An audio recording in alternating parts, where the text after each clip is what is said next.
I say we live as we live as we live, baby. As we live, baby. As we live, baby. As we live. Yes, we are live. Yeah. Yo, what's going on, YouTube? It's your boy Alex Thomas here with my boy Smooth J Stu, aka We John Stewart, live, baby. and we are live with episode 3 of Nerd Talk. Like I said, we obviously two nerds about to talk about certain news events and stuff like that. Obviously, this episode, the one of the biggest thing is episode 2 of Loki. We're gonna go into spoilers. Obviously, we got some DC and Marvel's sneak peeks has came out this week. We got some quick news stories to talk about, and obviously, we're gonna talk about physical media.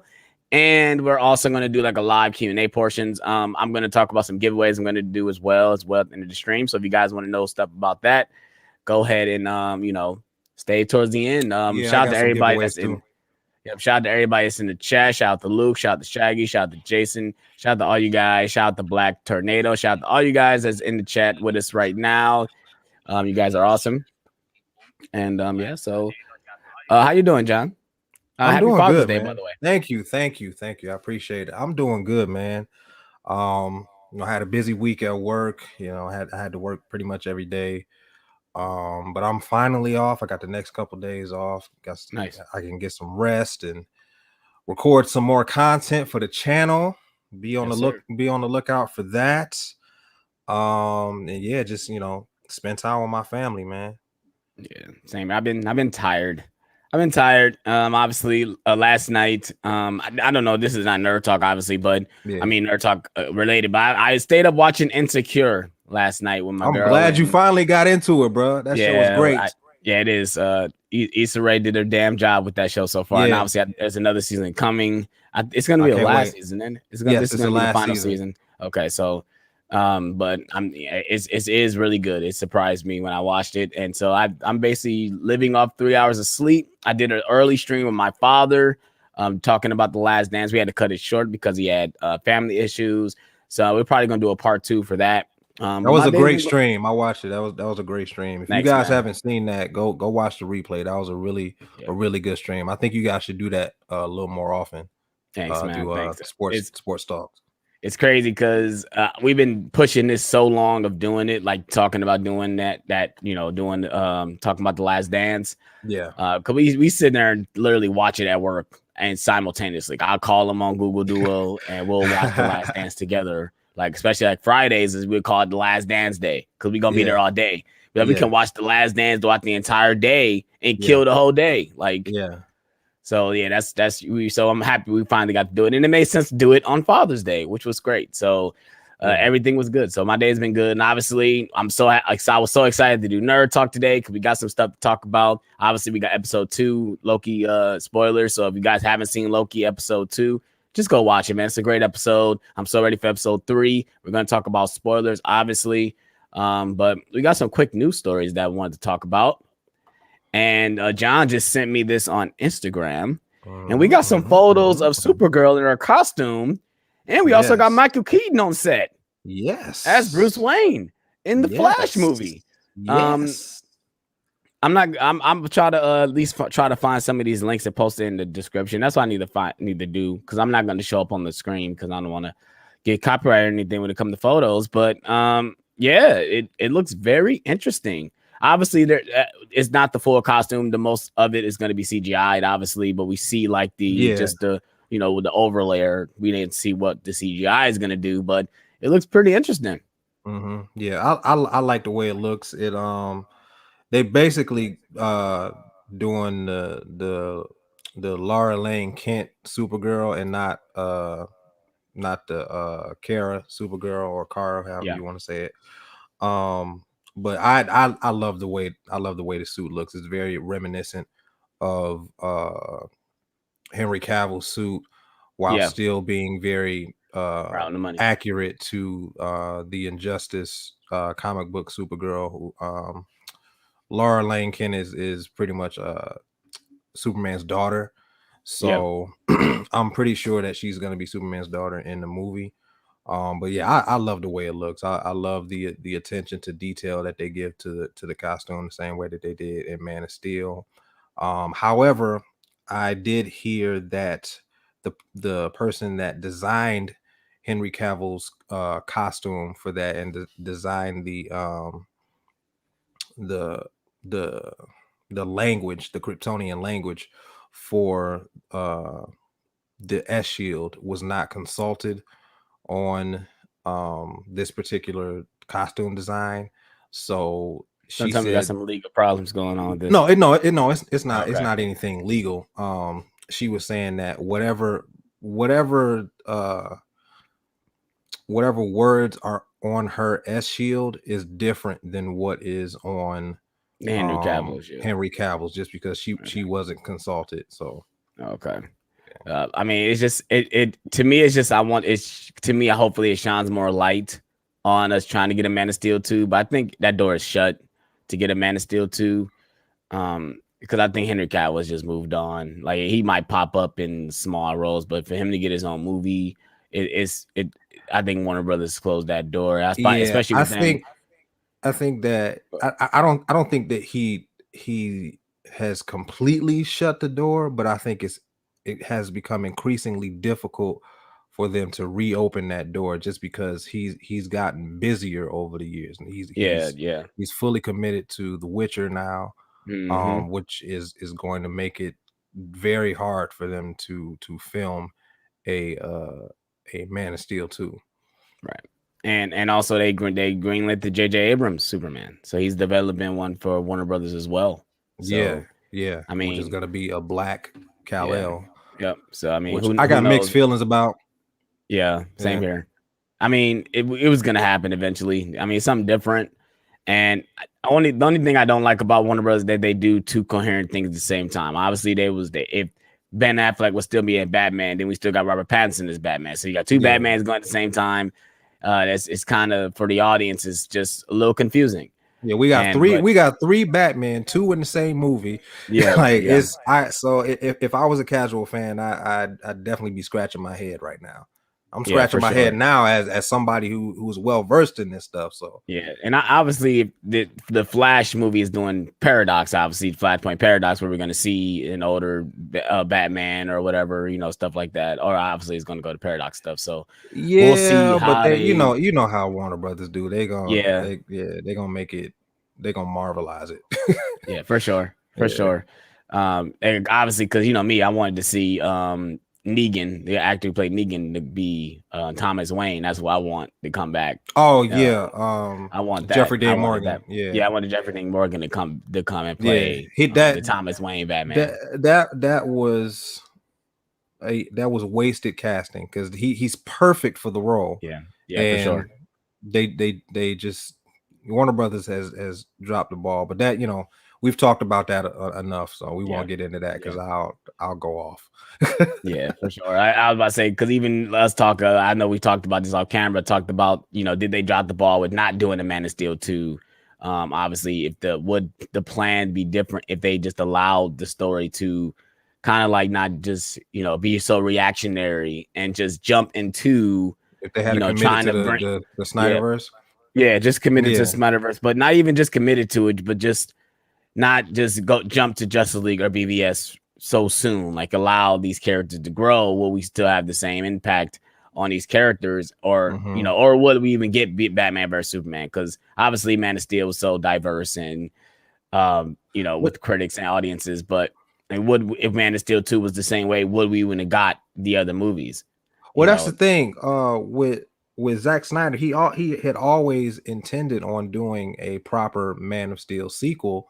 He just, it was going to come after Justice League. Yeah. And the ironic thing about Man of Steel is that even though it was divisive when it first came out, people actually really like that movie now. Years later, I'm like, it's the same movie. Why didn't what about it? What about it makes you like it now versus back then? I guess since Warner Brothers has released so much crap in between 2013 and now, they kind of realize that Man of Steel ain't that bad. It's actually really, really good. Yeah, It's definitely up there in the top tier of the DCEU for sure. Absolutely. It's the one that definitely gets slept on when it comes to is it good or not? Yeah, it is good. It really is. Yeah. And to me, it's like I would love to see a Man of Steel too because I wanted to see more of Henry Cavill as Superman. That's because obviously he's my favorite Superman. Yeah. So that's the one thing I wanted. I wanted more of him. So Yeah, he's. I mean, this is like I said. This is just my opinion, but he's the best live action Superman that we've gotten. yeah, I agree. Christopher Reeve was great for that time, but Yeah, um, you the thing about Christopher Reeve is that he was good for that time, but you can't translate him to modern times. right. With Henry Cavill, you can stick him in pretty much any Superman story and it will work. All you got to do is Right. make minor adjustments, but you don't have to completely change Henry Cavill's Superman. You would have to completely change Christopher Nolan's Superman. Yeah, for I mean, sure. not Christopher Reeve. I'm sorry. I think that's really it for quick news stories. I don't think anything else. This was a very slow week for when it comes Yeah. to news stories. Obviously, we got some stuff coming out, but it's been a pretty slow week when it comes to trailers and stuff. I'm still waiting on the damn Spider-Man far No Way Home trailer. That's what I've been waiting on the whole time. Because when that Yeah. comes out, I'm probably gonna go crazy. We definitely gonna be talking about that when that release. When fucking Sony and Disney release it. But let's go ahead and Whenever move that on to the is. next. Right. Let's go ahead and I want to hit into the chat. We got Luke Ponto Luke in the chat. Ponto. What's going on, Luke? He said, "What's up, guys?" We got Tony Movie Chappie in the chat. He said, "Hey guys, what's going on?" Tony Movie Chappie. We got Luke Ponto say, "I went to see A Quiet Place Part 2 on Friday night, and I really loved it." I'm glad you liked it, Nice, man. nice, It's an excellent nice. movie. I just showed my mom the first one, and she can't wait to see the second one. We got Shaggy says, "Hello, Uncle John and his friend Alex." What's going on, Shaggy? What's Tony Movie happening, Chappie said Jordan? he's agree. Luke Ponto say Loki got better on the episode on second episode. I can't wait for episode 3. Yes, sir. We're going to talk about that a little bit later in the show. We got Mrs. Stewart in the chat. He says hello. She says Mrs. hello, everyone. Stew. What's going That's my on? wife, everyone. And we got Tony Movie Chappie says WB really did her new Cavill dirty. Yes, they did. They did Henry Cavill and Zack Snyder dirty. They really did. They really did all of them dirty for sure. Like if you really think about it, they really did everyone in the DCU dirty. For Ben real. Affleck, I mean, Gal Gadot, look at Jared Leto. Like, yep. They really did do everybody dirty. But let's go ahead and move on to the next news story. Obviously, we're going to mesh these two together because they're on the same type of level. Obviously, we just talked about Supergirl and all that stuff, but obviously for this one, we're going to talk about some trailers that got released.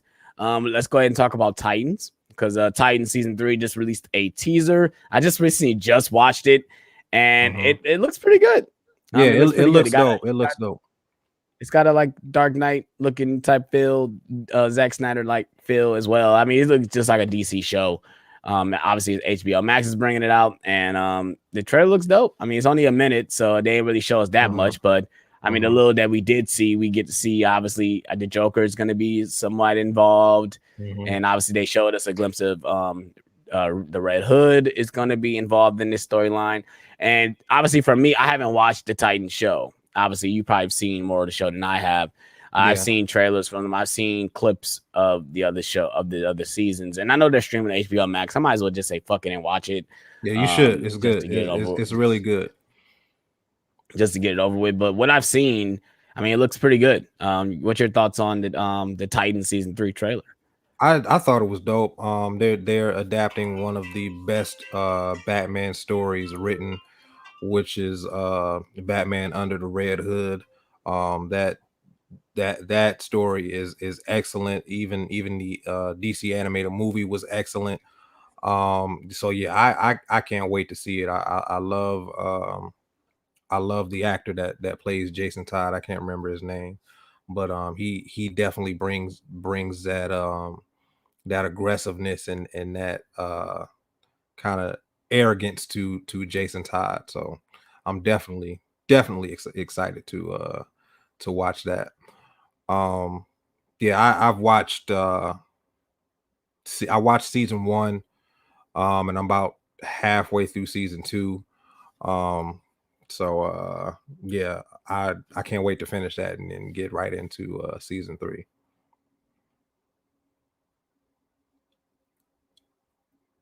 And the costume looks great too.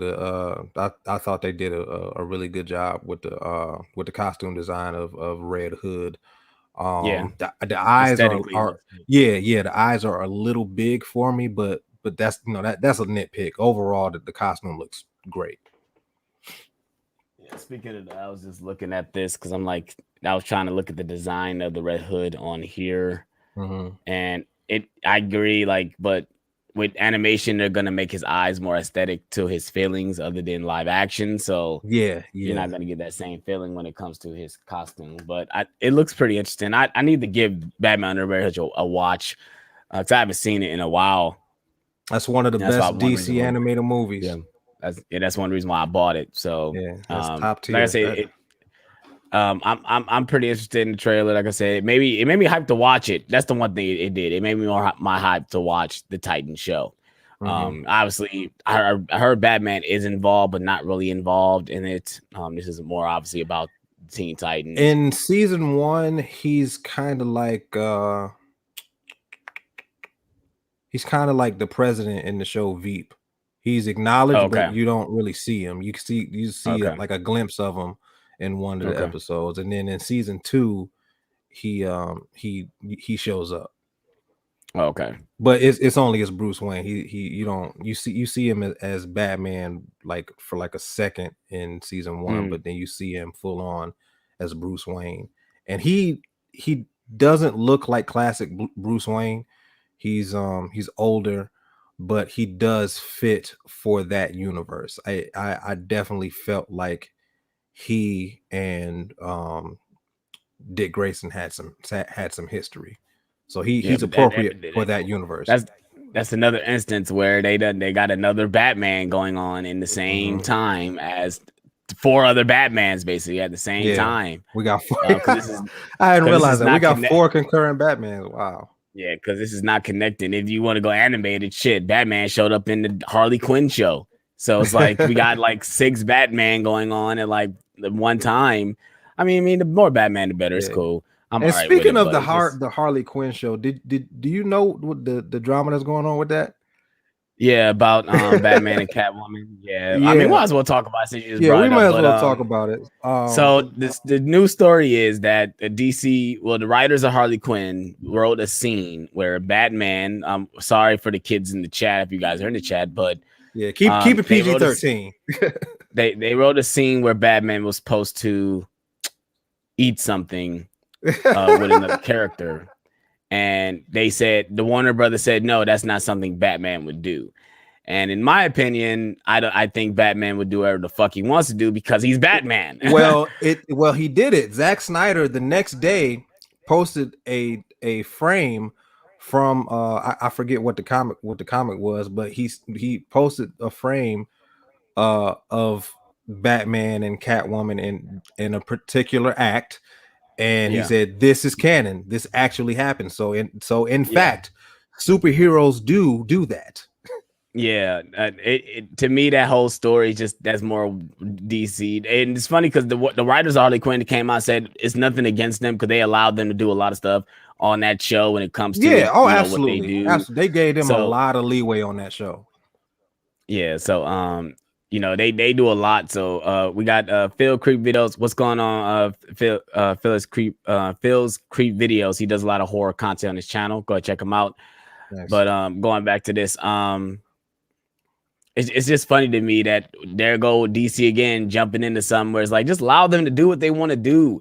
If we don't like it, we don't like it. But I'm sure we will accept anything that we get from these characters. I mean, Batman and Catwoman almost gets married in the comics, so it's not very tough for them not to do anything. I mean, they can go as far as having Batman and Catwoman have a sex scene in the Batman Telltale game. Y'all can't do it in a TV show. Come on, son. An adult even though TV show at that. It's not even like the show is for kids. It's for adults. It's adult humor. It's satire. So it's made. It's purposely made to be to push the envelope. So that content is appropriate for that kind of show. So it's making me upset because I know we're not going to get Blu-ray releases for those. Because I know it's on HBO Max. Most likely we won't get Blu-ray releases of the Harley Quinn show, and I would buy those on Blu-ray. I would definitely buy those. Well, on Blu-ray. I don't know. Are they out? It might. I think they have a DVD release, not a Blu-ray. I don't think. I think they're on DVD. Right. You're right. If I'm not mistaken. I think it's DVD, but I don't think we're gonna get Blu-ray releases, which is upsetting because I would definitely buy it.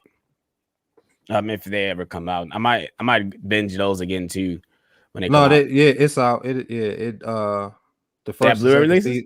The first and second season came out on Blu-ray in February of this year. Okay, well, I might have to pick it up then. Maybe that'll be another Black Friday pickup this year. That'd definitely be a Black Friday buy for sure, because most likely it'd be out. They put a lot of DC stuff out for Black Friday. I remember what I bought. I bought Suicide Squad, Hell to Pay. That time I think it was like $5, brand new at Best Buy with a slipcover. So I might just pick up some Batman animated stuff. Obviously, I'm getting Long Halloween day one, but I might pick up some more DC stuff around that time, because they put a lot of Batman animated stuff out on sale for Black Friday. Because I need to get like Son of Batman, Batman versus Robin. I need to get all those, you know, to add to the collection. But enough with DC. Let's go ahead and move over to Marvel, because Marvel Games. They just released a new trailer for Guardians of the Galaxy, the game. Square Enix is the developer behind the game, and I just watched the trailer and I was not particularly satisfied. I think it could have been graphically better. Obviously, it's just a trailer. You know, who knows what the final product was going to be. I don't like the character designs. I don't like that you can't play with all the characters. You only can play as Star-Lord. And then that's stupid. I didn't know that. Yeah, in the trailer, it said you are Star-Lord. It doesn't say you are the other characters. And it doesn't show you play as the other characters besides Star-Lord. And I'm glad they show gameplay, because, I mean, it seemed like they got the same aesthetic as any other gameplay. You dodge, you know, you jump and dodge, you know, to get away, you know. It's a shooter, basically, because all Star-Lord does is really shoot in the game. But I don't know. It's not kind of making me upset thinking about it now that I'm watching. I'm like, they don't even give me the option to play as Gamora, because Gamora is the one that kicks the most ass out of all of them, and I can't even play as her. She's the best fighter in the group, and you can't even use her. That's stupid. I didn't know that. That's ridiculous. Yeah. So, but the thing I didn't like about it, I want to say it's a nitpick, but it's not. But not really. But we just gotten so used to seeing these characters on the big screen. You know, Chris Pratt and Zoe Saldana. It's just that when they design them to look different than what we've been used to for the last 7 years, that's a pretty big adjustment to make, especially with the Avengers game. Because with that they released the trailer too early for that, because they weren't the Avengers game. They wasn't ready. They weren't even done with the game. They weren't even done with the game when it came out. So I have that same feeling with this game. It doesn't look ready. No, it doesn't. It doesn't look ready. Like if they released it next week and this was the final trailer, I would not buy this game. Nope. Just because it got Guardians of the Galaxy on it. Like I didn't buy the Avengers game because I heard that it's not open world. And I hope this is open world. I got a feeling this is going to be the exact same way that Marvel is made. Like you're not going to be able to just fly in the galaxy and do stuff like that. You're going to just be doing missions and get transported to where you need to go, more like a simulator than just an open world game. And that's why I love Spider-Man so much. Like Spider-Man is the perfect, at this point in time, not counting the Batman game, I'm talking about modern time now. Spider-Man is still the best game when it comes to open world superhero games, because you can literally just not do anything besides be in the open world of New York City. You could just swing around and you're not stuck. You know, once you're done beating the game, you still can swing around the city and fight crime and stuff. And that's what makes, to me, that's at the point. This is what you have to compete to is Spider-Man. You have to compete with that right now. No, I would agree. Spider-Man definitely has the best open world of a superhero game. Just because with Batman, they kind of have to change the world so it can be open. You know what I mean? Yeah. Like Yeah. Arkham City, they quarantined a section of Yeah. Of Gotham, Gotham. and Right. they only put criminals in there. Yeah. And that's pretty much what the subsequent Batman games were. They had they had a some kind of situation where it was just criminals in the city, and then it could be open and you could go and beat up whoever. But with Right. Spider-Man, it was a truly open world Yeah. with pedestrians, just regular people, and Right. it wasn't just criminals. So it Yeah. felt more real. Even Arkham Knight is kind of the same way. Arkham Yeah, Knight is kind yeah. of the same way, where it's like they quarantine, they evacuate the city, so it's not even Hmm. pedestrians on the road. It's nothing but criminals on the streets. Yeah, It's not, you're not just being Bruce Wayne in regular Gotham City, which we probably yeah, would never get. We probably would never get that. Probably would never get that game. We would never get a game where Batman is just yeah. I mean, out doing. I'm okay with that, because I mean, it, like I said, it's proven to have worked. So Right. Right. I'm okay with there just being uh criminals in the city. But when it comes to Spider-Man, I'm glad that they went with the direction Yeah. that they did. It like I said, it feels closer to real life. It feels very Yeah. reminiscent of the movies The and the movies. Yeah. TV show. Yeah. So yeah, it's definitely one of the best open world games, and as far as superhero games, it's the best open world superhero Yeah. game. Yeah, and then going back to your point about the characters' designs and how we're so accustomed to the characters being look how they look, and now when we get new designs, because a lot of people forget that Telltale actually developed a Guardians of the Galaxy game, and I felt the same way when I played that game. I actually had a walkthrough. I think I deleted the walkthrough though because I never finished it. But I had a walkthrough on my channel. I was playing it, and it just looked weird because I was so used to the characters, the way they looked. Especially Drax. Like, they always change Drax for some reason because he looks so different in the comics. Yeah, In they changed Marvel, them drastically. the movies, he looked different. I like the way he looks in the movies, but obviously in the comic, he's not that color. He's green in the comics. And they changed him for the game as well, and he just looks so weird. And obviously Groot looks weird. I think he looks more mechanical than Tree. Yeah, Groot looks odd in the Telltale game, and this new game. He looks more exaggerated. Yeah. And I wasn't feeling that. And then they give Rocket this like braided beard thing. I didn't like that. Yeah, so I mean, I'm not excited for this game. Like, I'm not really excited. I haven't really been excited for a game since Spider-Man Miles Morales. That's the last game I was really excited for recently, because I could throw Last of Us Part 2 in there, but recently it was Spider-Man Miles Morales. Like I said, I'm just waiting for the Spider-Man 2 trailer. That's what I'm waiting for. That's the one game I'm superhero wise is Spider-Man 2 from Insomniac Games. So we'll see what we get. Let's see if this is going to turn out like a Marvel Avengers situation, or it's going to turn into a Spider-Man situation. We'll see. Like I said, we all we got is a trailer. I think they showed like 11-minute gameplay as well. I think IGN posted that. I didn't watch that. I just watched the trailer because I don't want to see that much gameplay because I'm not that excited for it anyway. So, but anything else you wanted to add to this news story? No, I think those are the big things that we talked about. Everything else is just little stuff, so we don't have to get into that. Let's go ahead. I want to get into the chat real quick before we get into spoilers for Loki. We got we got Tony Movie Chat said, it's on Blu-ray seasons 1 and 2. I guess he was talking about Harley Quinn. Yeah, thanks for the confirmation. Who do you guys have winning it all? Suns in 6, fam. Suns in 7. Suns in 7? Yeah. Oh, you're talking about for the conference finals, right? I'm talking about for the conference finals. Are you talking about for the finals? And the finals. Suns in 7. Yeah. I agree. Yeah. I agree, especially if Chris Paul's healthy. Yep. Tony Movie Chappie says Marvel hasn't really been good at it when it comes to their games, even animated shows lately. Yeah, I can agree with that comment as well. Yeah. But like it's hard to say because like I said, Marvel Spider-Man and Miles Morales knocked it out of the park, in my opinion. They really did.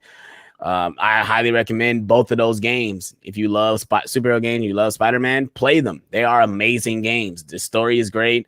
Miles Morales is a great character to play with. He's definitely OP, but he's hella fun to play as and play with. Like he is.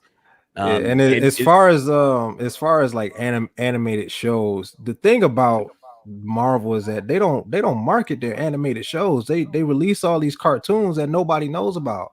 I didn't know Guardians of the Galaxy had a cartoon until I got Disney Plus. Yeah, and they were like 2 or 3 seasons in. Yeah, they don't promote those shows all like that. But like for me and you, we don't like. But do you have cable?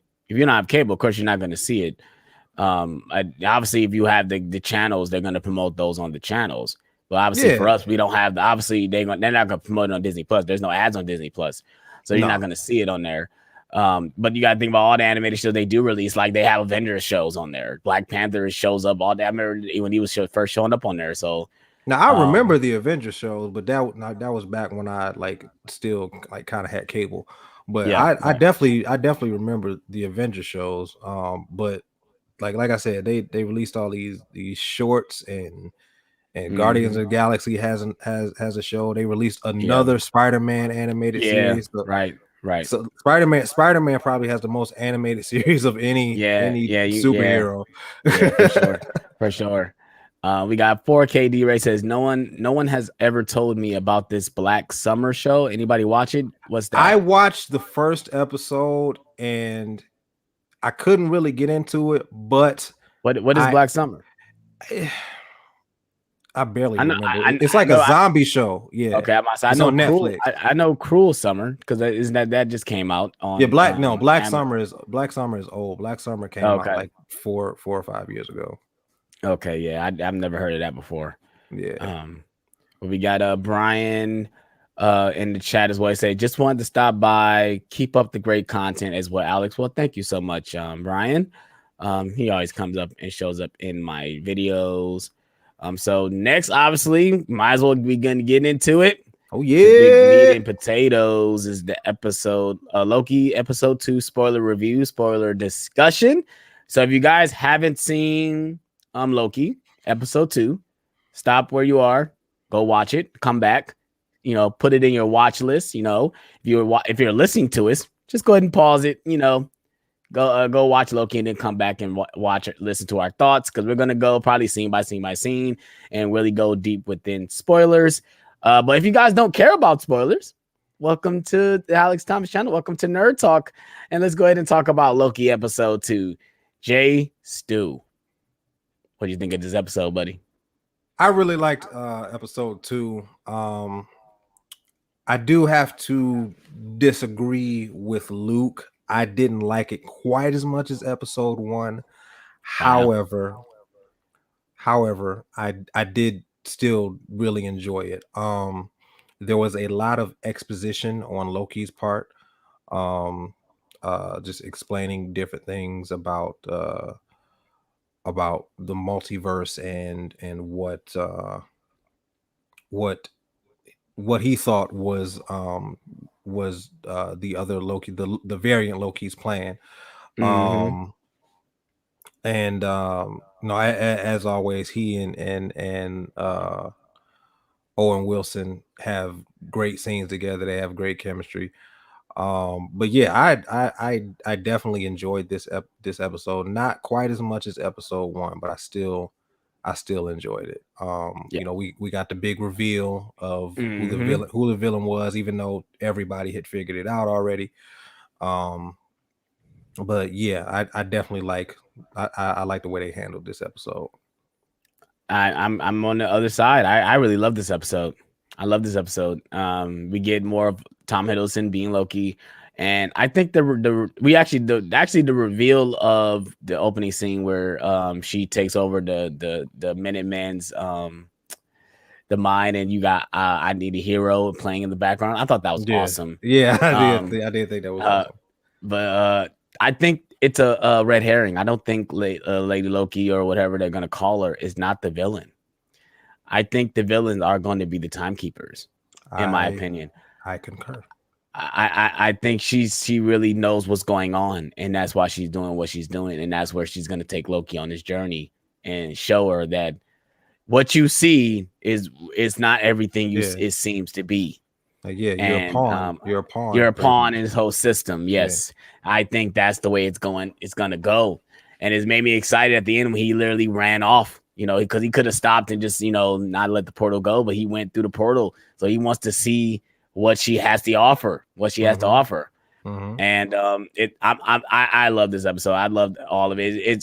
It gave us more in depth of Loki as a character. He finds out that that the variant is hiding in national disasters, where national disasters occurs, or where like basically apocalypses, where apocalypses happen. And I love that he talks about, he finds out about Ragnarok.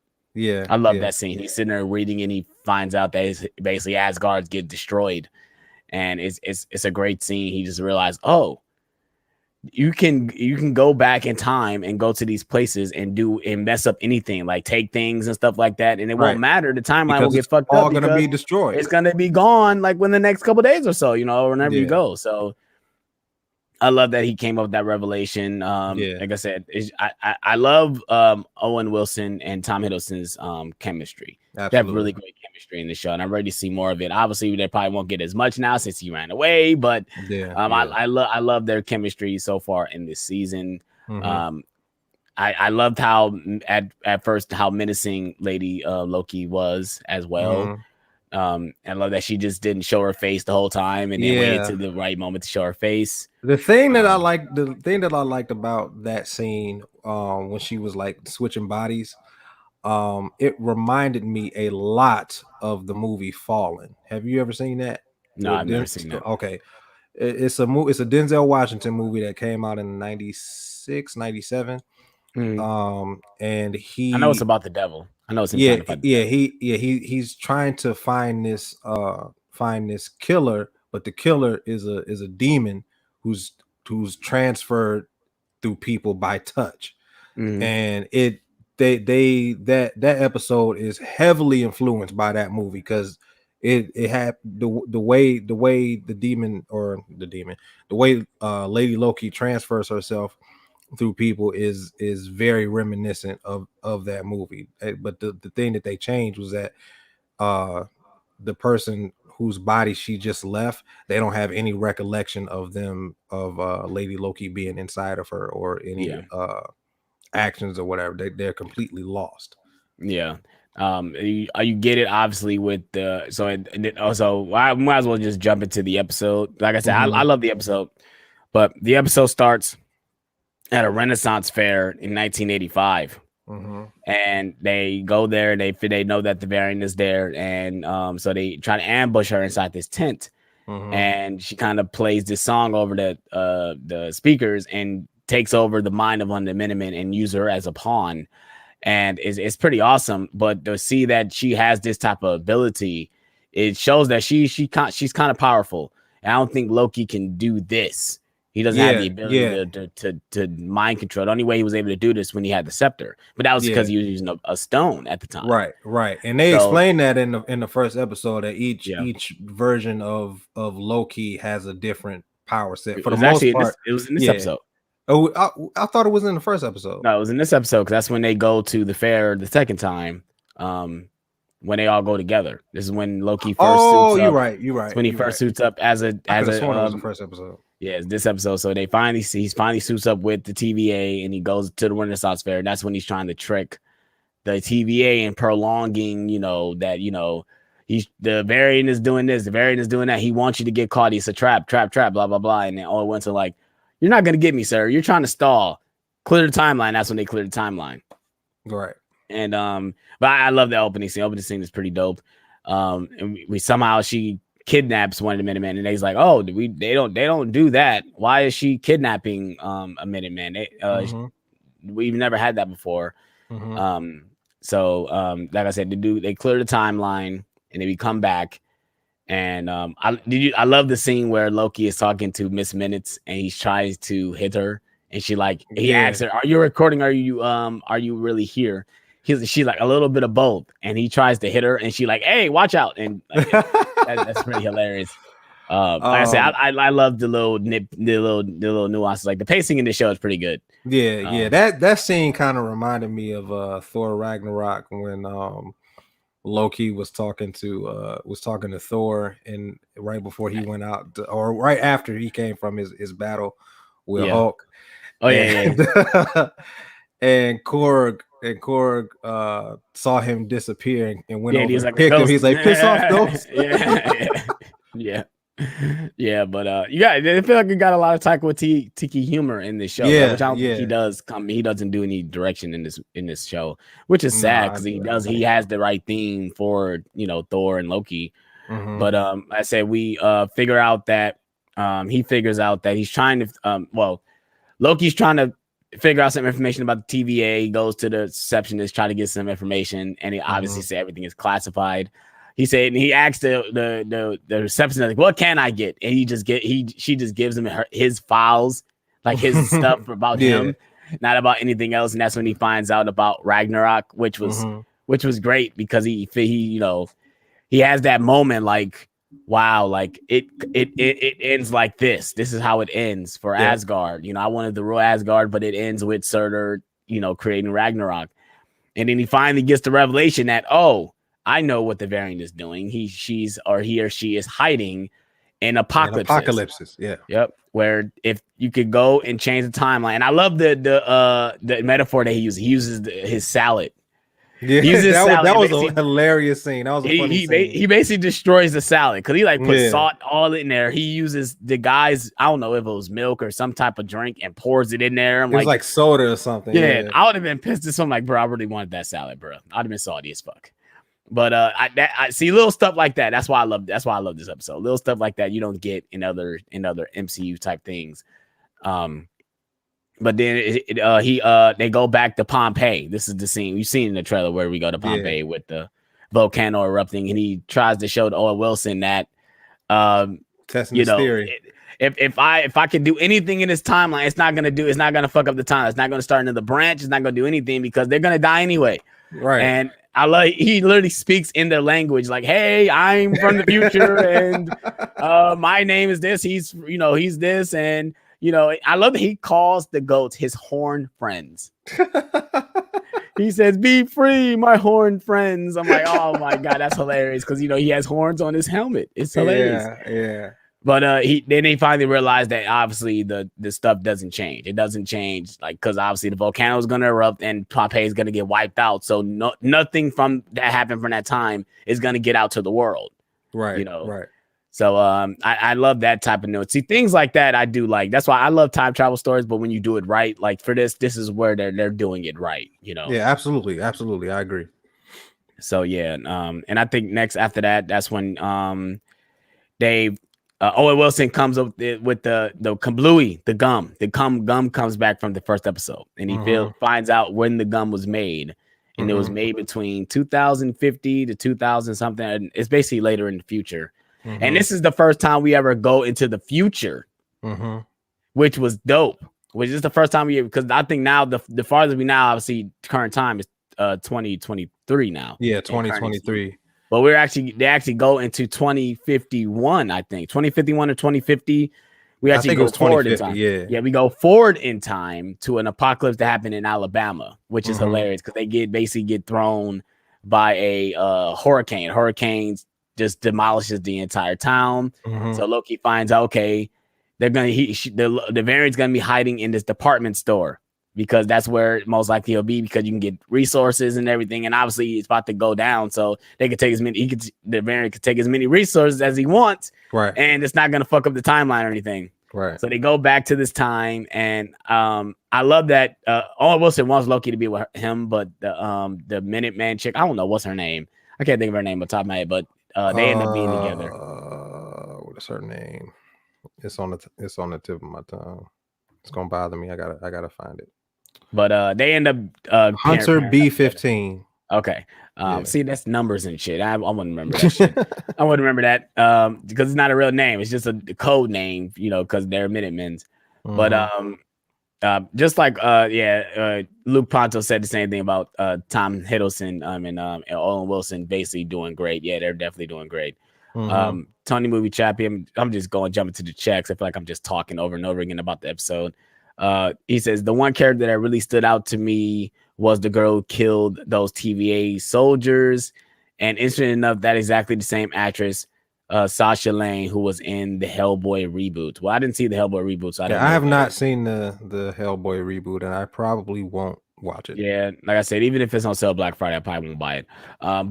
Yeah. So going back into the episode, like I said, they go to the department store. I feel like I'm missing something, but most likely I'm not. I'm good. I'm talking about the key points. No, yeah.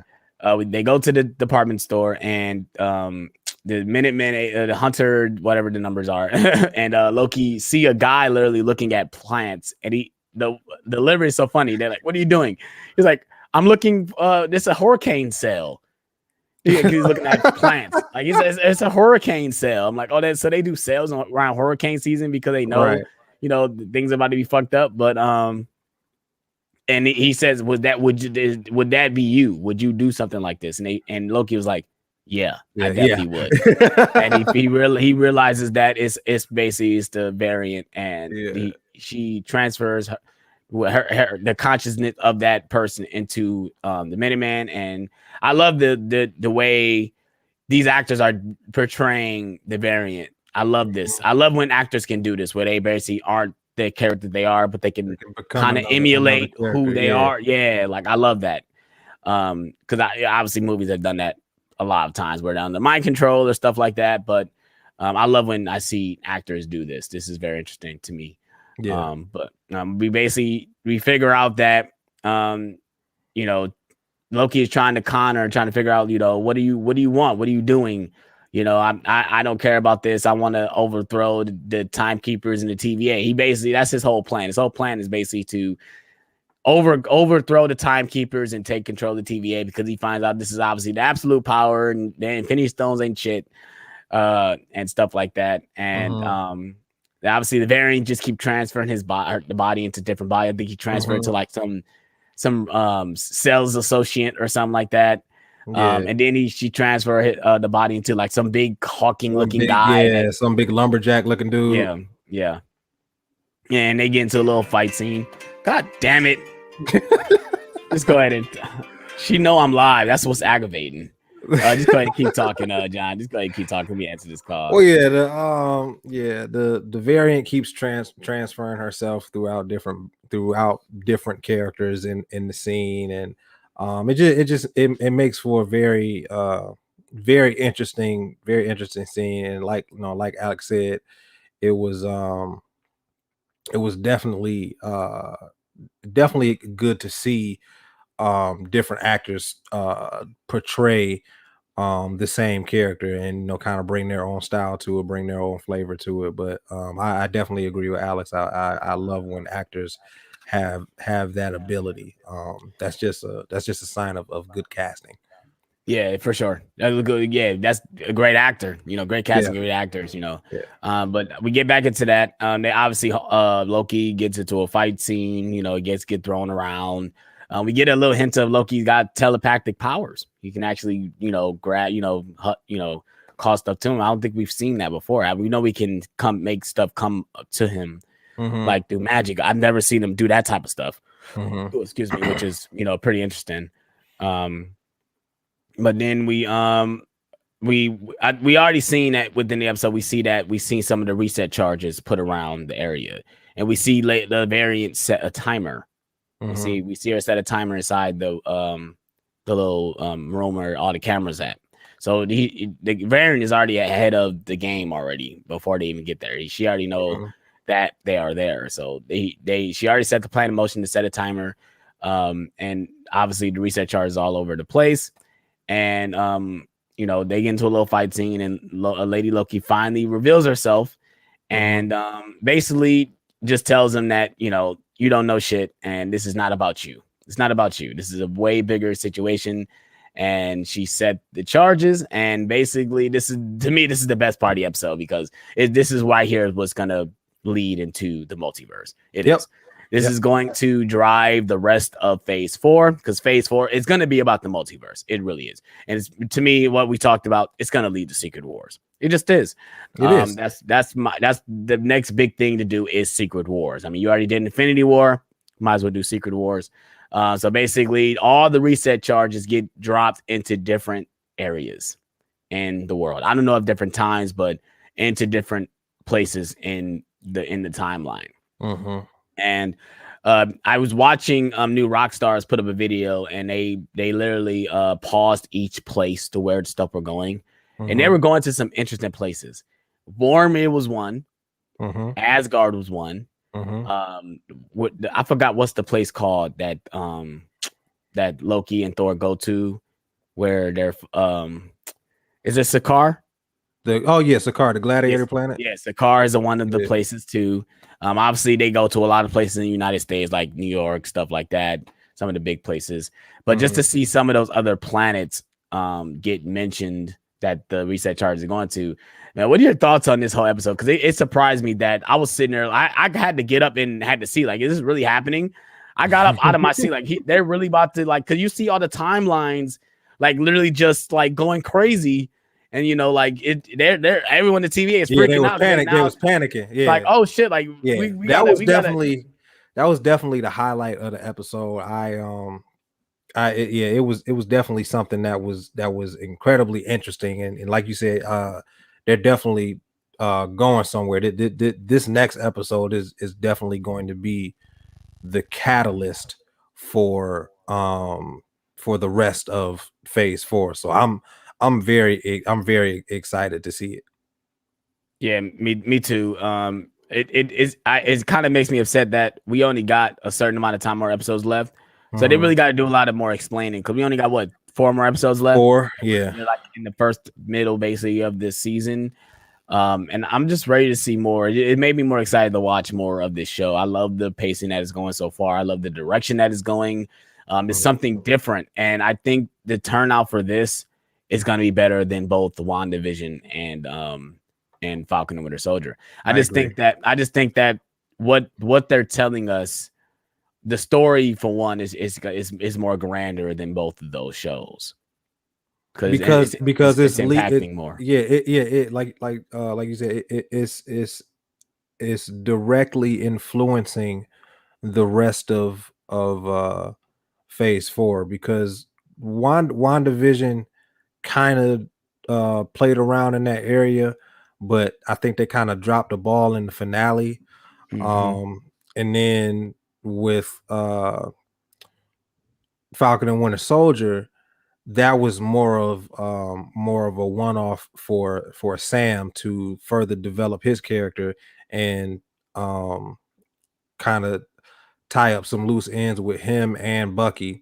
But I don't think that going forward, that's going to be the events of that show are going to be addressed too much, other than Sam becoming Captain America. But other than that, I don't think they're going to address the events of that show too much. But with Loki, they're going to be talking about this forever. You know what I'm saying? Yeah. So because it's gonna start the multiverse. I mean, it makes it now, seeing how these shows came out, it makes sense that this show comes out now before Doctor Strange and Spider-Man, because obviously the rumors are that Spider-Man No Way Home is going to be dealing with the multiverse.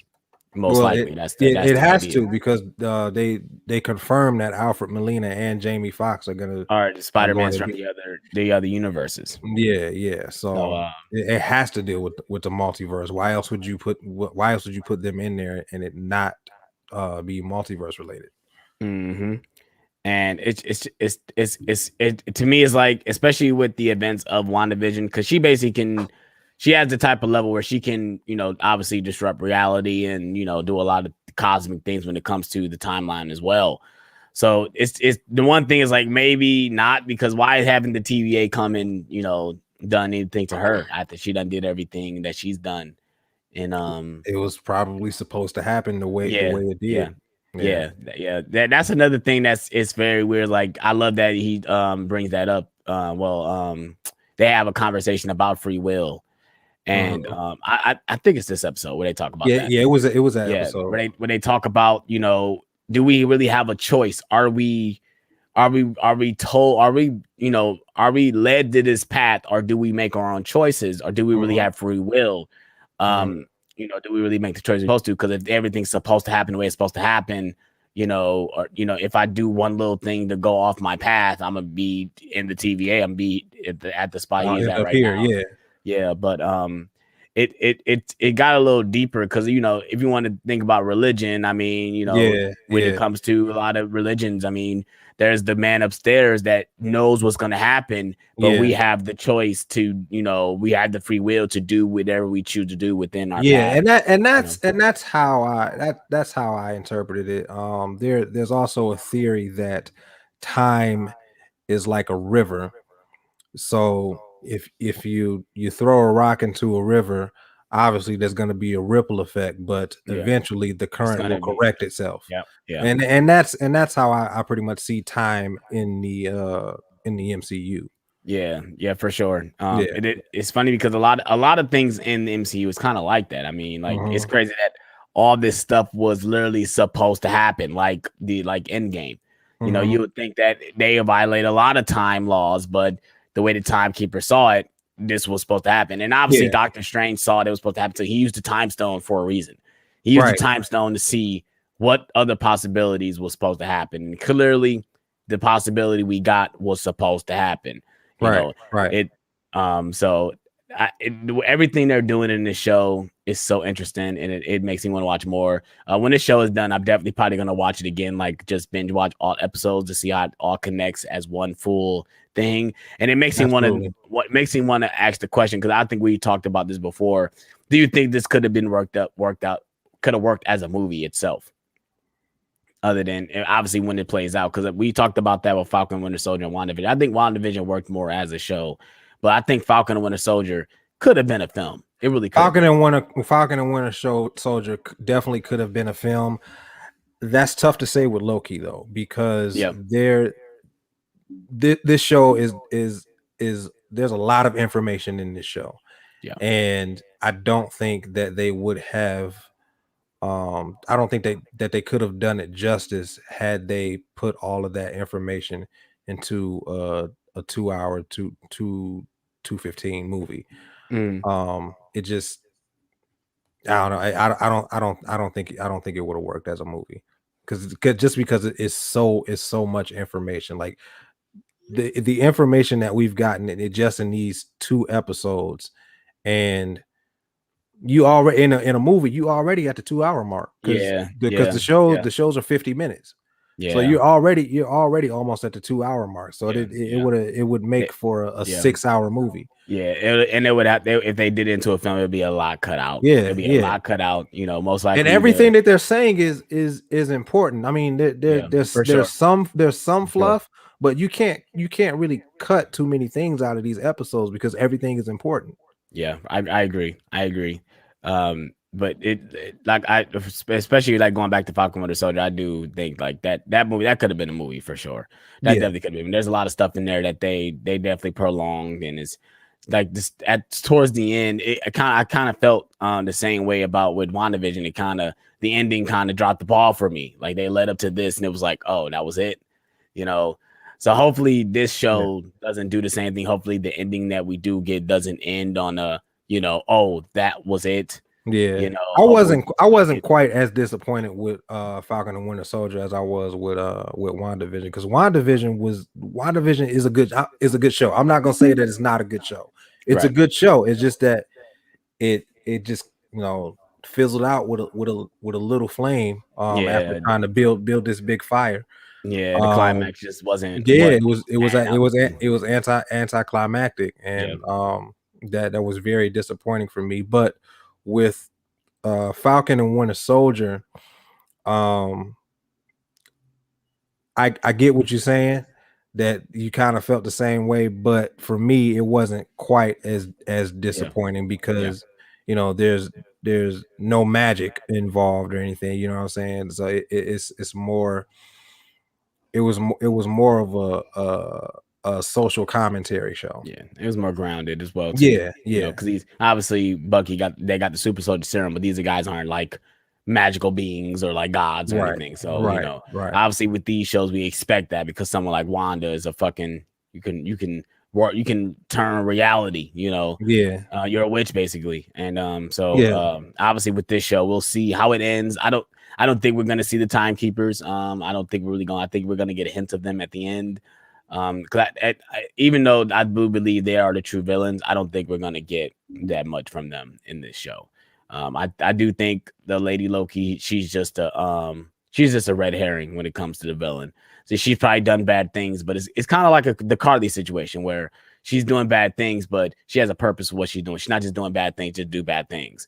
She has a purpose for what she's doing. And obviously all villains have a purpose, but I think this one is not. It's not a terrible reason why she's doing what she's doing. There's clearly a reason why. Yeah, she doesn't have malicious intent. Right. Yeah. And she done killed some people, but I mean, shit. I'm sure these Minutemen will definitely warp you from existence if you done hit them. So I'm gonna jump into the chat real quick. We can still continue to talk about this. I want to jump into the chat.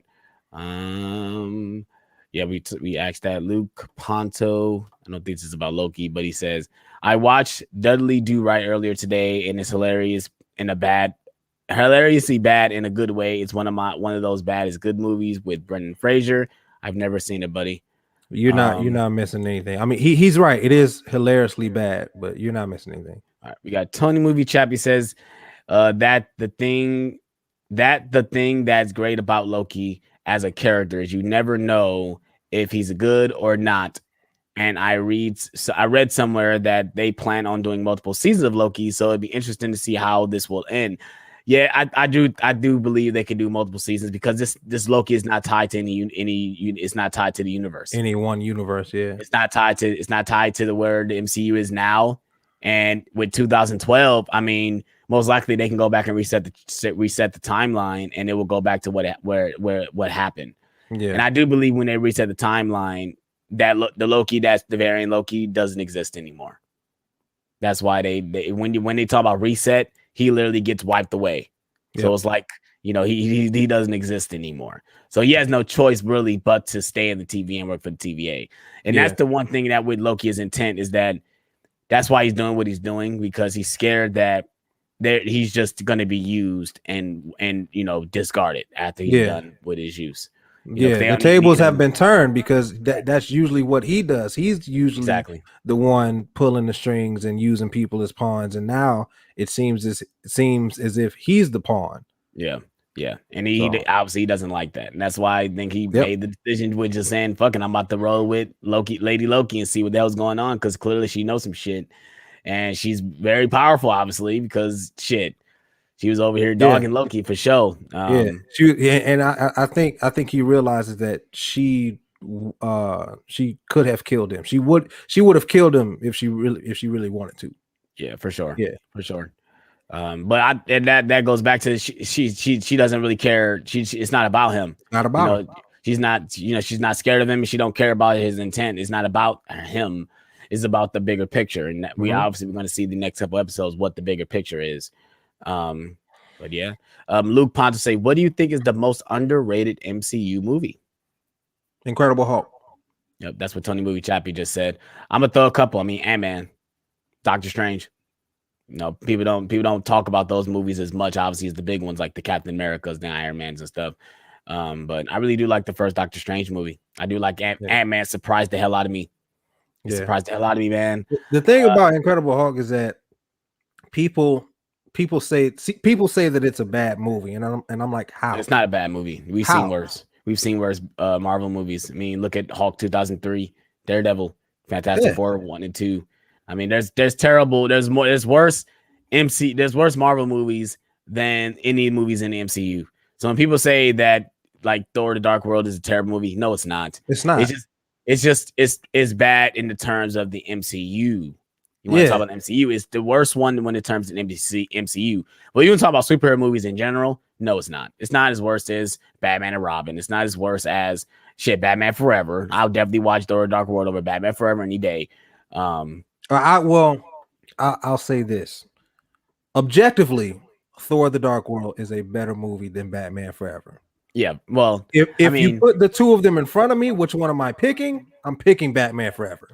It depends on what day you're talking about. If I want to laugh my ass off, yeah, I'm definitely picking Batman Forever. But if I'm talking about I want to watch a movie, then yeah, I'll watch Thor: The Dark World.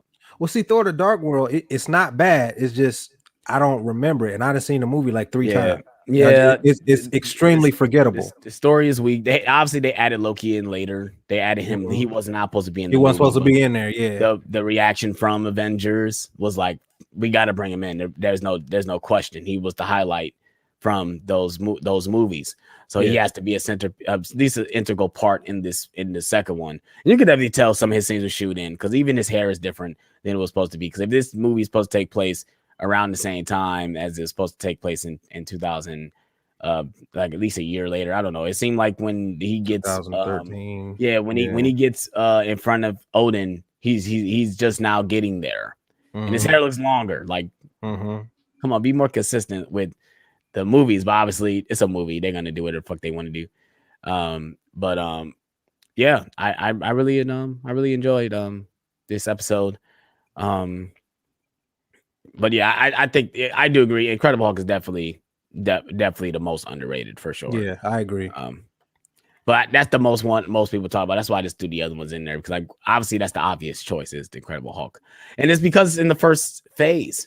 That's why it's in the first phase. And while I've been while I've been doing these reviews for the MCU, if you haven't seen that, go check that out on my channel, Smooth J Stu, Stu Reviews. But while I've been doing these reviews, I realized that although these movies are good, they're still good.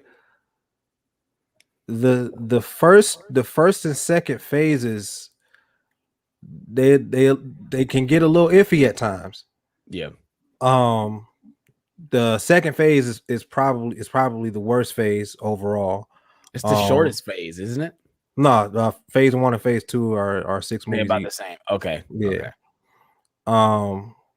It just feel like it. Yeah. It feels like it because you forget about Thor: The Dark World. Yeah. I mean, Iron Man 3. Yeah, and Iron Man 3. Iron Man 3 and Thor: Dark World came out in the same year, and those two you can skip. Pretty much. You can skip those two movies. You can literally can. You don't have to watch them. The only reason you need to watch Thor: The Dark World because it has an Infinity Stone in it, but you can completely ignore Iron Man 3. They explain it. I mean, they explain, what's that stone about, and but I mean, all you have to do is tell some. I mean, they explain what the reality stone is in fucking Infinity War. So if you missed it, I mean, it's not such a big thing. Thanos barely used it besides one scene. So, it's I agree that the first two phases definitely had, but that's what I'm saying. They got some of the most iffy movies though. Yeah, when it comes to Iron Man 2, Iron Man 3, Thor: The Dark World. I mean, if most people put Incredible Hulk at the lowest tier, Hulk, Incredible Hulk. So they got the most movies that are like, I can skip those. When you look at, I mean, after Winter Soldier, after that they come out with bangers. I mean, Winter Soldier, Guardians of the Galaxy, Avengers: Age of Ultron. I mean, you want to throw Ant-Man in there too. Ant-Man, Civil War, Doctor Strange. I mean, Age of Ultron is another underrated one. People, that's another one that people say is kind of bad, and I'm like, what is bad about it? I can see you saying it's not as good as the first one. It's not as good as such and such, but what's bad about it? Like, I don't understand that. People are just so they go from one end of the spectrum to the other. There's no medium with anybody. Yeah. I it's funny because obviously I enjoy Avengers: Age of Ultron, but if I had to put it, if I had to rank all four of them, it's going to be the least favorite out of the 4 Avenger movies. That doesn't mean it's bad. Right? I agree. There's certain elements in that movie that you could tell were, for one, shoehorned in, and the pacing was kind of off with that movie when it comes to the characters and what they were doing in their motivations. But it's hard when you got so many characters balanced. And Joss Whedon did a good job with the first one, but I think he had a loudness plate when it came to this. Yeah. You could definitely say he was exhausted. Yeah, the awkward things about Age of Ultron were obviously the romance between Hulk and Black Widow. Yeah. And then shoehorned in. Yeah, and then shoehorning Hawkeye's family in there. Those were Yeah, if you take those elements out, it's a better movie. But it's not. But the movie is not bad. I mean, even the shoehorned in about the whole the Infinity Stone stuff. I mean, all this the Infinity Stone. I know we had to get into it, but it just felt like we knew it was coming. We know it's coming. And it's still, obviously we have other movies to talk about this stuff, but just felt like there was just the Infinity Stone. The only Infinity Stone that really mattered in this one was the Mind Stone. That's the only one we really need to see. Yeah, they did that. They did that to give something Thor to give Thor something to do. Exactly. Later on in the MCU. Exactly. Yeah. And but certain things like that, it throws the pacing off. Like, obviously when they go see Hawkeye's family, Thor like, I can't be here. I got to go do something. He leaves. It's like, okay, that's weird, but that's the only thing. But I agree. I kind of would go back and when I did my 5 films, it was 5 or 6 films to watch before Infinity War. I made a video on my YouTube channel like a couple when Infinity War was coming out, and I didn't include Age of Ultron. And now I go back and say, damn, I wish I would remake that video because I would throw it in there now because it's important even to start phase 3 because it really starts. I mean, the Sokovia Accords is because of that movie. Civil War it starts the division of phase 3. That would be the first one that you watch is Age of Ultron. Yeah, I mean, if like I said, I think what movies did I watch? I didn't say you have to watch none of you. I said Avengers. Yeah. I said Avengers, Winter Soldier. I didn't say Age of Ultron. I skipped that one. So I said Avengers, Winter Soldier, Civil War. Guardians. Yep, I say Guardians. Yep, I didn't say Guardians 2 because you really don't have to watch Guardians 2. Guardians 1 because obviously the Power Stone is a big key factor. Now I know this wasn't a question, but since you brought up Guardians 2, I think that might be the most overrated MCU movie. Yeah, and I try not to use that word, but it definitely is. People really think that movie is like top tier, high quality H2O, and it's really not. I mean, I know film is subjective, but come on, they waste a lot of time in that movie. Yeah, I agree. That's why I just skip it. I remember the first time I watched it, I didn't see it in theaters or anything. But I wasn't really excited for it either. Like I like the first Guardians, but I'm like, I really want to see. I want to see these characters be with the Avengers now. I got enough of them. I want to see them interact with the Avengers, and obviously we got that Infinity War. But I wasn't excited for Guardians 2. I really wasn't because I didn't. That's just the way I looked at the trailer. It just felt like a whole bunch of stuff happening for no reason. Yeah, like and then even the tease where they obviously are teasing Adam Warlock. We still didn't even got that yet. That bothers me. That bothers me that we should have got Adam Warlock. He should have been Infinity War. Yeah, he's a very very key factor in the Infinity Saga, and we don't even get him. We get a tease, but we didn't get him at all. But not talking about that. We feel like we've been on that question for a while. Obviously, damn that. Okay. Tony Moo Chappie says he agrees that it is Incredible Hulk. We got reaction and reviews 21 says, how is Lady Loki powerful in her own powers are very smart? No offense, I'm casual.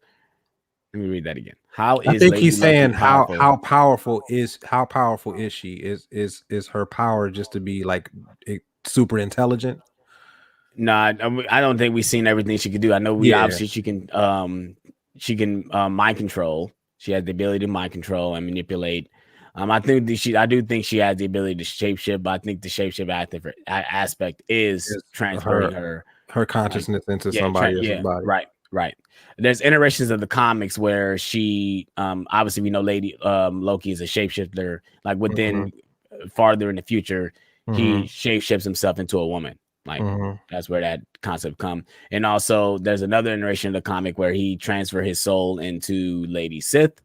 And the fuck with Thor or something like that. It's a lot of weird stuff with this. That's why I hope they do it that Marvel does their own thing. It doesn't go too much to the comic because it makes for a better story when they do their own thing and not do the comic. I mean, obviously Civil War was great. They did elements of the comic, but they steered off away from it. Obviously Infinity War, I keep talking about everybody. Infinity War, the comic is totally different. It's totally different. Like Nebula wields the gauntlet. So I mean, like Adam Warlock is Adam in Warlock. he's the one that is responsible for Thanos' defeat. Yeah, so there's a lot of things they don't have to do that's tied to the comics. Marvel Studios, the movies are the movies, the comics are the comics. They don't have to do everything that's in the comics. And it's worked out for them. Shit, they 23 movies in and look where they're at right now. But yeah, and obviously she is very smart. Yeah. But Luke Ponce say, Tony movie, I agree. It's the MCU movie I watched the most growing up. Are you talking about Incredible Hulk? You watched that the most growing up? Ooh, growing up. I'm old, man. Wow. I was an adult when that movie came out. Yeah, Tony Movie Chappie says, I like that Daredevil movie. The director's cut is actually pretty decent. Yes, it is. It is pretty decent. I agree. They cut out a lot of the romance stuff, like the sex scene. The sex scene isn't in the director's cut because Daredevil wouldn't do that. He wants to go save people. He doesn't just want to bang Jennifer Gardner and not worry about what especially I think at that moment. If you watch the theatrical version, the scene where the little kid is scared of him, that's the scene that Daredevil goes and leaves Jennifer Gardner for. It's out of place in the theatrical version if you watch it because it literally just pops up. It literally just happened. I guess the dude is running away and Daredevil just shows up and hit him like, who's running the King Bandit? And it's just so random. But yeah. Technically, there is no bad MCU. A reaction and review says technically there is no bad MCU movie because the movies will lead into a bigger picture. Yes and not. I mean, all film is subjective. So I mean, if you think the movie is bad, you think the movie is bad. But objectively, objectively, there's really no bad movies. The only you can see that as a flaw because you have to watch every movie. You have to keep watching the movies to build something. I mean, someone like Brando says after Infinity War, he wasn't excited for none of the movies because they done build up to the end game. What's the next thing? So to be excited for a next Marvel property is like kind of up in the air now. I mean, technically you can watch Spider-Man Far From Home and really be done, but the way that movie ends, it makes you want to watch another one because the way it ends, Tony Movie Chappie says Captain Marvel for me is the worst MCU movie. It's down there. I don't know if I would call it worse than Thor: The Dark World, but it's down there. Yeah. All right. Tony Movie Chappie said, love Edward Norton as the Hulk. Way better than Mark Ruffalo's Hulk. It's a shame we never got to see Edward Norton continue in later films. That was just negotiations with writing credits and stuff. So because the thing is with he wouldn't get no credit. Yeah, with Edward Norton's Incredible Hulk movie, he had a lot of input on that movie. He even directed some scenes in that movie. And I like I said, I think it's an underrated movie. I think it worked out for the best. I think we got a really good Hulk movie. And that is partly due to some of the changes that Edward Norton made because Edward Norton was well versed in the Hulk comics. He knew what he knew what he was doing with that character. So I think the adjustments that he made with that character were they paid off in the end. Yeah. But that being said, I don't think that his version of the Hulk would have worked in the Avengers. Me too. I think Mark Ruffalo works better with the Avengers than Edward Norton. That's why most people just skip it. I mean, it kind of confuses you when you see a different actor play the character, especially in the middle of a franchise like as big as the Marvels as the MCU. Yeah. But I agree. I think Mark Ruffalo works better as the Hulk. Now that's why I don't think he works as a single movie. I don't think that's why they gave him. I was getting ready to say that. I don't think Mark Ruffalo's Hulk is good enough for his own movie. Yeah. So I agree. He works better. Yeah, he works better as a team. As the team Hulk. Tony Movie Chap is only Norton didn't bad mouth the studio. Yeah, but he just felt like he owed what he was due. That's why he felt that way. And I mean, he has every right to feel that way. Yeah. Luke Ponte said, honestly, I wanted Norton's version of the movie, but still really enjoyed the movie we got from the studio. Yeah. Captain Marvel reactionary review says Captain Marvel isn't the worst, but it's got pushed in between Infinity War and Endgame. It's Marvel's mistake where everyone is expecting the keys to beat Thanos. It didn't, and it put a bad taste in people's mouths. I Well agree. said. I agree. I agree. Reaction reviews. I do believe they should have released that before. If that movie had come out before Infinity War, yep, people would like it a little bit more. But the fact that they built up to Captain Marvel just for her to show up and blow up a couple spaceships, I agree. That was well said. Yeah, for sure. I'm trying to get through these questions so we can go ahead and get to our physical media discussion. In my opinion, Thor: Dark World is the worst MC movie, though. Yeah, I agree. Tony Movie Chappie says, but Ultron was a complete a waste of a villain. Yeah, I could see that. I disagree. I understand why people don't like him, because he wasn't as menacing as he is in the comic book. Ultron in the comic book is an evil being. However, add a little more sarcasm to him. However, the way they've done the MCU, this version of Ultron fits for the MCU. Yeah, I mean, you got to think about who created him. Tony Stark. Yeah. It's not. So obviously in the comic, it was Hank Pym that created Ultron. It wasn't Tony Stark. So they had to make him like a Tony Stark like robot. Basically, he was Starkerized. So. And obviously Tony Muchabi said he hated that they made him a complete joke. He wasn't that he was a complete joke, is that he reacted to the world like how Tony Stark reacted to the world, with sarcasm. That's how he was made, because the creator, that's the way the way he acts. So I think with Ultron, just Age of Ultron in general, yes, it does have its flaws, but when you put the movie in the proper context, like I said, Ultron fits for this version of the Marvel universe. I think he did a decent job. I love James Spader as Ultron. I was so hyped when that trailer got released, bro. Yeah. Oh man, I was so hyped, man, when that trailer got released. I still watch those trailers too for the MCU. I got like a whole playlist. I got a playlist on my YouTube just with all the trailers, not watching back to back. Like the Infinity War trailer. Oh man, I still watch that trailer, man. That trailer's so hype. That trailer's so dope. But yeah, I think that's it for the comments for right now. We'll go back to the comments. Obviously, this is one of my favorite parts of the Nerd Talk live stream, Nerd Talk podcast. Physical media, baby. Talk about physical media, our physical media discussion, physical media talk show. Are we going to show or talk about? Obviously, you guys are listening. You guys are not going to see it, but we're going to show and talk about what we've picked up. Obviously, I picked up some stuff last week. I've shown what I picked up last week, but I bought some new stuff that I did do a video on. Go ahead, check out. I did a Blu-ray update video, and I did a Blu-ray hunting video last week, show what I picked up. John also released a new physical media content on his channel as well. He got a steelbook collection. He did basically a physical media update where he showed what he bought, and we're going to show that right now as well. We're going to do this. I know we're like showing the same thing over and over again, but I just love showing and talking about physical media, so we're going to say fuck it and do it. So John, what did you pick up recently? Recently I picked up a new release, Godzilla versus Kong. I just got the slip. There you go. I actually like the slip more than the steelbook. The steelbook was sold out everywhere, so if you didn't pre-order it, you couldn't get it. But like I said, that didn't bother me because I like the slip a little bit more than the steelbook. And I haven't watched it yet, but I will be doing a 4K review on this movie once I do watch it, so look out for that. And my most recent pickup, which technically isn't a pickup, it was a gift for Father's Day. Happy Father's Day to all the fathers out there in YouTube world.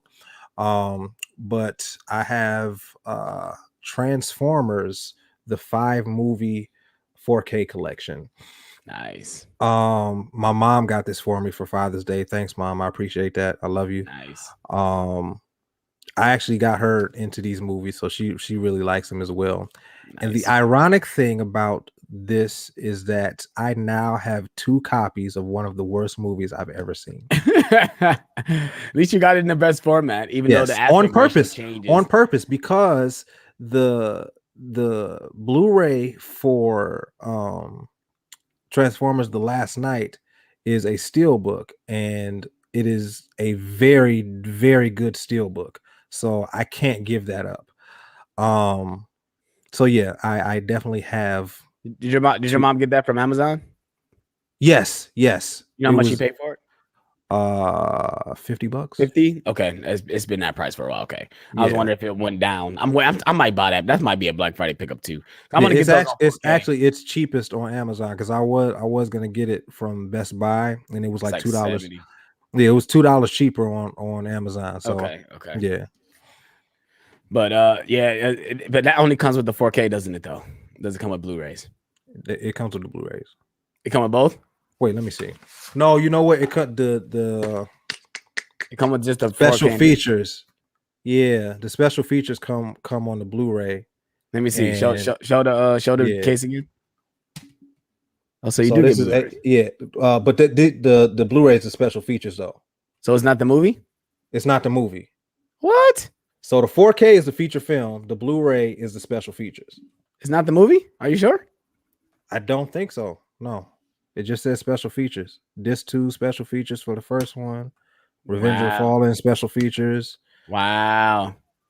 Dark of the Moon Blu-ray special features. Oh wow. So the movie's only on 4K. It's not the Blu-rays. So Dark of the Moon, the movie might be on there. Okay. I was about to say that's weird that I don't see Transformers going all in like that just to make a full disc for special features. I don't see them doing that. That's why I was debating. They did that though. They did that when these movies first came out on Blu-ray. They had the special features on a separate disc. Yeah, I know they made 2 disc editions. Yeah, I remember that. Because I think I just got the standard versions for these movies. That was before they put more space on disc. Yeah, because these movies are kind of long. Yeah, because that's the thing. I was debating on buying it. Like, did I have to get rid of my Blu-rays? Because if I could buy it and not get rid of my Blu-rays, because there's certain times where like if I'm in the basement, I'll have my Xbox plugged in. I'm like, man, I gotta watch the Blu-rays. I watch the Blu-rays. Yeah, I haven't fully decided to get rid of my Blu-rays just yet. I think I might keep them, even though I'll probably never watch them. But I think I might. I think I might keep them. I'm like 50-50 on it, so I'm not sure. Yeah, we might have to do like a movie night watching those movies. Yes. We definitely need to do a watch party for sure. Yeah.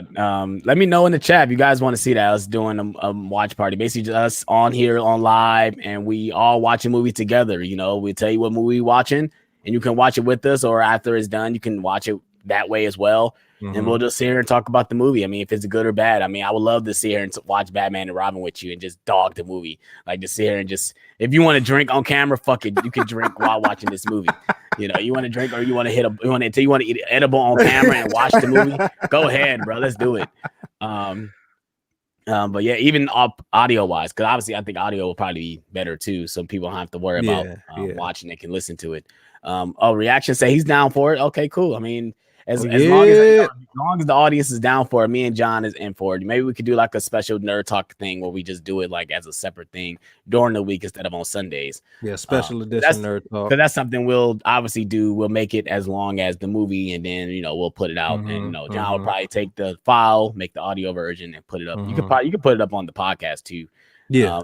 Charles said he's down for a Transformers watch party. Oh yeah, well, I don't care. The first 3. I can tolerate. Even Revenge of the Fallen, I can tolerate it. I can tolerate Revenge of the Fallen, not because of the story at all. No. Just because of the action sequence. The action set pieces in Revenge of the Fallen are that forest scene is aggravating, but I hate the way it ends. Because Optimus Prime, why the fuck are you looking for Sam? No, you make sure every nigga is down for you worry about where the fuck Sam is. Sam, where are you, nigga? What? Like Sam gonna be all right. Sam gonna be all right, bro. Right. Just take these dudes down first. Right. But yeah, nice pick. That was the only two you got recently, because I know you got some. But that was the only thing you got recently. Yeah, everything else I got, I got on pre-order. So it's not here yet. So okay. Obviously, you guys probably already seen what I picked up, but since this is Nerd Talk, we're talking about physical media. I'm going to show you guys. I'm not going to show you everything I picked up. I'm just going to show you the recent stuff I picked up last week. Yeah, and I got some couple stuff from Half Price Books. I picked up Beetlejuice and Yesterday. Nice. Yesterday is about the guy wakes up and the Beatles doesn't exist, and he basically takes all their songs and becomes a big hit. Obviously, everyone knows what Beetlejuice. I only bought it because I wanted to watch it this Halloween. It was only $3 at Half Price Books, so that's a steal. I saw it. I said, I gotta grab it. That's a steal because my dad would just ask me about this. Like, you don't have Beetlejuice?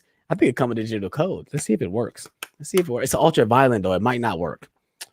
I might be asked out, but I might end up still buying the 4K though. I do want the 4K. I'm definitely gonna buy the 4K. Someone mentioned me in my comments on my last couple of videos. Like, I seen you was about to get Beetlejuice. The 4K looks amazing. I'm like, okay, I'll wait. I'll probably buy it. It's just so much. They still want over $20 for it, man. Like, what the heck? I don't want to spend over $20 on that movie. I should have got it when it was $19.99. And I kept holding it off. And that's a good price for it. Now it's $23. And I'm like, it's $22.99. Yeah. And obviously the last thing I got was Godzilla versus Kong. I went with obviously there was no steelbooks in stock. Yeah. But I do like you. I do love this slipcover. But I also have the other movies in slipcover. I didn't buy the steelbook for Kong, Godzilla King of the Monsters. So to me, I'm trying to, when it comes to buying franchises, stop trying to buy different iterations of them. Like, that's why I uniform. Try to keep them uniform. That's why I think I started buying this steelbooks for Marvel. That's why I just said, fuck it, I'm about to get all of them, because there's certain ones I do have and some ones I don't. I just said no. I'm just gonna buy every single, like, especially with DC. I stopped getting the DC steelbooks because now I only have like two. I got BVS and Wonder Woman for the DCEU. I only have those two in steelbooks, and I'm like, I'm not about to buy no more. I'm not getting Suicide Squad. I'm not getting none of those. So that's why I just ended up just getting regular Blu-rays, and then now I just got the 4K. So I just end up buying all the 4Ks, and I got all the 4Ks of DCEU as well. So it's very, and it's tough though. It's tough because sometimes the steelbook design be nice, and you be like, man, fuck. But this one, I was like, nah, I think I'm going with slip. Yeah, now, Suicide Squad, like that. I think I'm gonna get rid of that Blu-ray. Yeah, I have two copies of that movie. I have two copies of it because I have the 4K and I have the Blu-ray. Yeah, I don't need it, do I? I don't. Suicide Squad is bad, but I find myself watching it from time to time, and still watching it like. Looking at it and saying this movie is not good. This is pretty bad. But I still Will Smith and Harley Quinn saves that movie. Yes. I was getting to that. That movie. They saved the movie. And it makes sense why you would want to watch it, just to see those two characters interact with each other. Yeah. And like I said, Jared Leto pops in and out in it, and he's okay as Joker in my opinion. He's not the worst, as everyone says he is. He's not as bad as everybody says he is. He just wasn't given enough material. He wasn't utilized correctly. Yeah, right. Yeah, right. So yeah, I think that's the only thing I picked up recently. Obviously, I picked up the steelbook collection for Lord of the Rings, but I did a complete unboxing for it, and I did show it last week in Nerd Talk last week. So obviously, if you guys want to check out that unboxing, I did an unboxing. I did a recent Blu-ray update where I unboxed it and showed all the steelbooks off, showed the casing. I absolutely love it. It looks amazing. I didn't get the Hobbit one. They did have the Hobbit one in stock too. They released both trilogies in both steelbook form. Yeah. I'm not a big Hobbit fan, all like that. I love Lord of the Rings trilogy, but I already got the Hobbits on 4K. I don't need the steelbook collection. Yeah. I got them on 4K and I got the Blu-ray still too. So I'm just not gonna do that. So and then obviously since we're talking about physical media, let's talk about what's coming out next week though, bro. What's the two releases? The one release I know you're excited for, that we're both excited for. Yes, got Batman, which comes out this week. Batman Long Halloween Part 1. I'm very excited for that. Yes, sir. One of my favorite Batman stories, probably the best ever. Have you been watching the clips they've been releasing? They've been releasing a lot of clips on YouTube. I ain't watching anything because I want to watch it like fully. I actually might watch that when I first get it. That actually might be popped into my play. That's gonna be a day one pickup and a day one watch. Yes, it is. I might. No, I ain't got time to review it. I ain't got time for that. I'm definitely reviewing it. I'm definitely reviewing it. I might do it later. That might be a later thing, because obviously after I'm done with the Fast and the Furious movies, and obviously Black Widow's coming, I don't think there's anything else. I think I'm gonna start doing Lord of the Rings movies with Austin. But I think that's it. I think it's the only thing I'm looking forward to when it comes to review wise. And obviously when it get towards Halloween, more Halloween movies are going to be reviewed. But I think I might switch up this year for Halloween. I'm probably going to do more like kid-friendly horror, scary movies. Like I'm going to review Don't Look Under the Bed, Halloween Town 1, 2. Probably not going to do 3. I'm probably going to do like I said, I'm probably going to do Beetlejuice, because Beetlejuice is a good movie to watch around Halloween. I might do the Hotel Transylvania movies. I'm trying to keep it within that range. I feel like if I just keep doing like typical horror films, I want to kind of switch it up this year. Yeah, I'm gonna do the same thing as well. For me, I'm gonna pick 13 movies. You're gonna actually review 13 movies and 13 days to Halloween. Yeah, kind of like how ABC Family. Yes. So I'm gonna do 13 movies. I have about half of them picked out.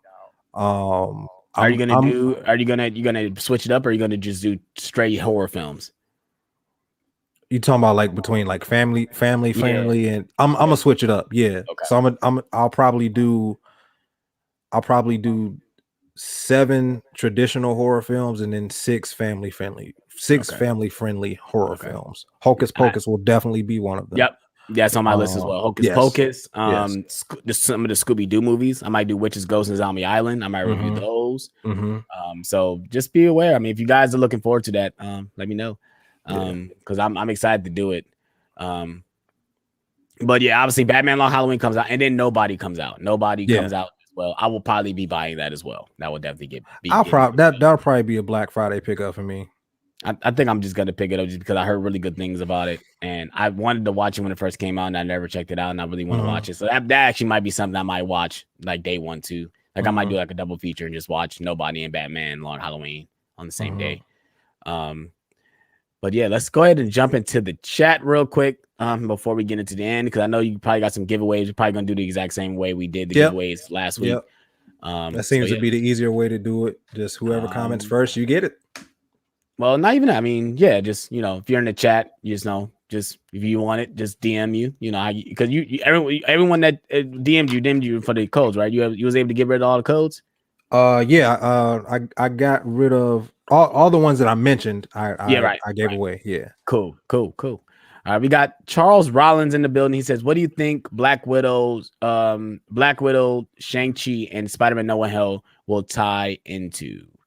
I don't think they're going to tie in anything. Obviously, Black Widow is before Infinity War. Yeah. Shang-Chi, I think it's going to be its own thing. I don't think it's going to tie in anything that's going on. It's going to be its own separate story, like how Black Panther was. And we're going to get an end credit scene where it's going to tie in. It's not this. I don't think the main story for Shang-Chi is going to be involved in the MCU. I don't think. And then Spider-Man No Way Home, it's a multiverse, so it's going to tie into everything. It's going to tie into everything.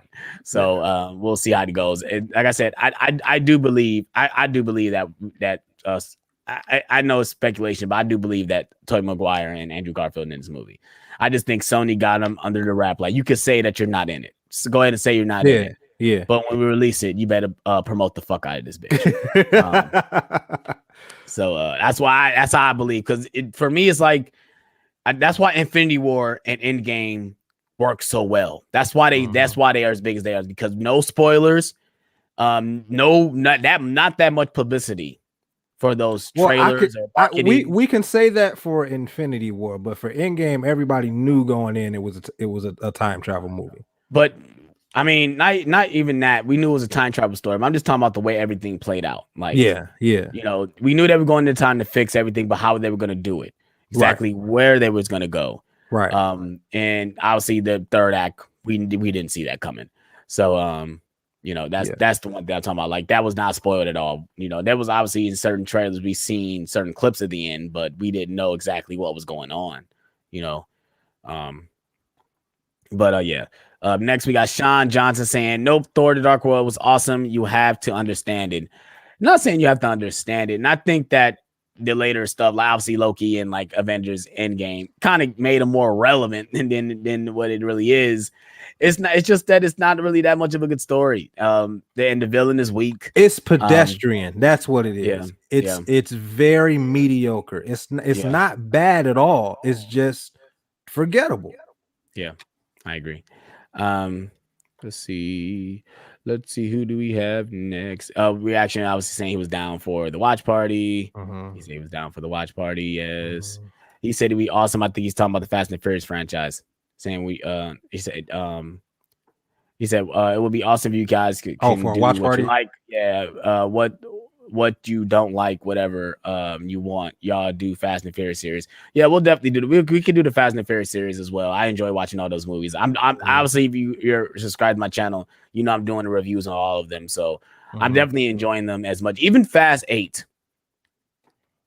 I watched it again, and it's been a while since I've watched it since it came out, and I watched it again, and I think it's because the one time. It's because I'm hyped for Fast 9, and maybe that's why I enjoyed it more. But I kind of did turn my brain off and just watched it, and maybe watching it with Steph made it more enjoyable too, because she haven't seen 8, so she was watching it for the first time basically, and she was surprised when I don't want to give out spoilers, but like when Dom finds out he has a kid, and find out it's Elena that had the kid. She was surprised when that happened. That's not a spoiler at all.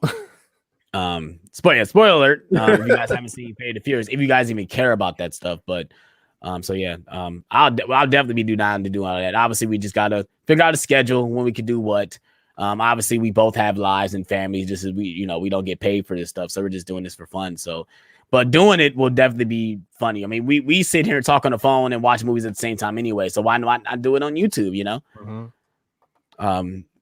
Reaction says watch Bumblebee. Yeah, we've seen Bumblebee. It's great. It's the second best Transformers movie. It's always a toss up between the first Transformers and Bumblebee for me. Sean Johnson says, don't get rid of Blu-ray. I'm never going to get rid of Blu-ray, bro, because there's not a lot of stuff that's on 4K. So I have to keep my Blu-rays. Yeah. And even with Blu-rays, even though I keep some Blu-rays that I love, like the Harry Potter Blu-rays. I'm never going to get rid of those Blu-rays because it holds a special place in my heart. I love the franchise. Oh, sorry. Yeah, I love the franchise, but it's one of my first Blu-rays I ever bought in my collection. So it holds a special place in my heart. Like, like a movie like Django Unchained, if Django Unchained comes out on 4K, I got to keep my Blu-ray. You know why? Because it's the first Blu-ray I ever bought. Yeah. Django Unchained is the first Blu-ray I ever bought. So I have to keep it just for sentimental reasons if they ever release it on 4K, which it would look amazing in 4K. Quentin Tarantino, I blame the studio. Quentin Tarantino probably would love all his films to be in 4K, but the studio's on some bullshit. No, it probably is Quentin Tarantino, though. Because he has to finalize the scan for him to do it. Yeah. Sean John says there's not enough 4K content. I agree, but it's like I said, it's up to the filmmaker. They have to approve the scans. Like someone like James Cameron, who's so occupied with 100 Avatar movies. I feel like every time someone talks about it, they up the number. So I'm about to up it again. 100 Avatar movies. So he has no time to do it. But I don't. It's a rumor though. I heard they're re-releasing Terminator 2 though. They're releasing another version of Terminator 2. I see somebody posting on Instagram. And that was Mid-Level Media. I think he mentioned it. Okay. Yeah, I know he probably mentioned it in one of his physical media reports, but he hasn't done it in a couple weeks. I don't know. I don't know if he has done it in a couple weeks, but it's not been that much going on. But it made me excited. I love the cover artwork I seen that they released. I just hope that it's a new scan. I just hope that it's a new 4K scan. Hopefully it's better than the one we got. I agree. Then it give you reason to buy it now. Give you reason to buy Terminator 2 now. Because I know you own it though. You don't have none of the Terminator movies, do you? I do not have any of the Terminator movies. Wow. See, if you was in Ohio, you got them for like $5 each. I know, man. I know. Don't crucify me in the chat, please. Well, obviously the only 3 you probably could have to own is 1, 2, and Dark Fate. 3, 4, and 3 Salvation and Genesis. You probably can just not even buy. I remember 3 not being terrible. 3 is not terrible. People give 3 slack because it basically does the same thing of 2, but just it's kind of a parody of it. It's kind of a parody of those movies. Yeah. They take it in a different aspect, Yeah. in a comedy aspect at that. But this is 2003, you guys. This is not the 90s. This is not the 80s. We were just talking about that earlier. Like, that era of movies was kind of was weird. It was weird. It was a weird time for us. You know, we was just getting into obviously doing digital effects and all that stuff and trying out new things and stuff. So it was a weird time for movies. And I just think they tried to make it too of the era of that time, early 2000s. You know, I think the movie took place in 2003 too, if I'm not mistaken. Yeah. But so yeah. All right, is Black Widow worth going to the theaters? I do think so. Yeah. I remember not being terribly excited for it just because I thought it was too late. But my interest for it has grown since the last trailer came out. Yeah, that last trailer is great. Yeah, for sure. I haven't watched it since it released, and I'm trying not to because I want to go into it blind, like not knowing what I've seen. Obviously, I've seen some of the trailers on repeat, but I'm trying not to watch that much because excuse me, I don't want to know exactly what's going on. Yeah, I only watched that last trailer because it was in front of A Quiet Place too. So right. Yeah, I didn't watch it on my own, but I only watched it because I had to at that time. So right. And hopefully we get another reason why I want to see it in theaters, because I got a feeling they're not going to release Spider-Man Far From Home trailer online first. They're gonna hit us with it in theaters first. What do you think? Do you think they're gonna do you think you, because I know they always release it on YouTube first. They release it on YouTube first because it gets to the massive first. But just imagine they actually released it in theaters first, then released it later online. I think it's gonna get online first because I think somebody's gonna leak it. Yeah, you're right. You're right. It's so upsetting, man. I remember going to the theater being so excited to watch trailers, man. And now it's like I see it online. That's why I don't even watch trailers on my phone anymore. I have to go home and try to watch it myself. Watch it on TV, to get a to get that feeling. You know, one of my best trailer experiences happens to be a pretty bad movie. Transformers, Revenge of the Fallen. Yeah, I saw the Super Bowl spot for that, and I was so excited for that movie. Yeah. That was a great trailer experience. I was in the theater. What movie did I go see? It was 2011, so I went to see something. But they previewed Dark of the Moon, the Dark of the Moon trailer. That trailer, it's so random, but that trailer got me hype. I'm like, it actually might be really good. Like, and then obviously it played out the way it played out. I would love. I would love to do watch party for those movies. I'm just talking about Dark of the Moon. Dark of the Moon has its moments, but if you cut out that first 45 minutes of that movie, the movie is pretty good. Like you cut out the whole Sam looking for a job stuff, make him already have the terrible job. Don't make him visually, it's the best looking. It's the best one. Yeah, for sure. Yeah. That's why I'm ready. I'm ready to hear what you say, how they look on 4K. Let me know how they look, because that's what I'm debating. Let me know how they look on 4K, because I might pick them up. I might do a review for those movies. Let me know in the chat if you guys want me to do a 4K review on those movies, since I just got them. And I'm gonna pop that first one in tonight. So let me know if you want to see that. The Blu-ray got a weird, like, it's got some grain in it. The Blu-ray got some grain in it. When I watched it recently, it's got some real grain. So I would love to see it, but I want to know if they cleaned it up a little bit. Yeah, I forgive that Blu-ray just because it came out. Yeah, it was so old. So I was like, this was the best. Like one of the first ones. Yeah. So I was like, the first Blu-rays. I forgive you. Reaction and review says in game everyone knew Thanos was going to lose no matter what. Yeah, I mean that was a given. We knew that was a given. I mean, there was no way he was going to win twice. Oh, damn, the chat just jumped. Where did I go? Where did I lose? You on Charles Rollins? Yeah. Okay, it just jumped. I'm like, where did the chat just go? He says, after Thanos, who do you think is the next big villain? Galactus. It's hard to say. It's that's too obvious to say Galactus, but I do believe it's either him. I mean, Dr. Doom or Magneto could be a very big villain. Those two can be really as a saga though. Nah, not as a saga, but I mean, I mean, maybe you can always have someone like the Beyonder. I mean, not make him. See, he's not really a villain though. Yeah, he's a neutral party. Yeah, but I'm saying you can build up to him, but like that's when you switch it up and he's not the villain. but he's the one that obviously he's a part of Secret Wars. I'm just thinking about the Spider-Man animated TV show because I just love that that part. The Spider-Man animated TV show in the 5th season has this part where they do the Secret Wars in animated version. Yeah. And it's dope. It really is dope. It is. But that's a hard question to ask. That is a hard question because you could say they've already done him in Doctor Strange, but I was gonna say Dormammu. He could have been a big bad for a saga because him maybe Annihilus. But that's a hard question because how do you top Thanos? Yeah, for sure. All right. Reaction and review says I stopped after Paul Walker died. I get entertaining movie, but Paul Walker is the reason why I really liked it. Yeah, I agree. I definitely stopped at 7. Yeah, I agree. We got Puerto Rico, PR Puerto Rico movie. Wax says, "What's up, Alex? What's going on?" Marquise wants us to rank the Fast and Furious movies. You do the honors. You go first.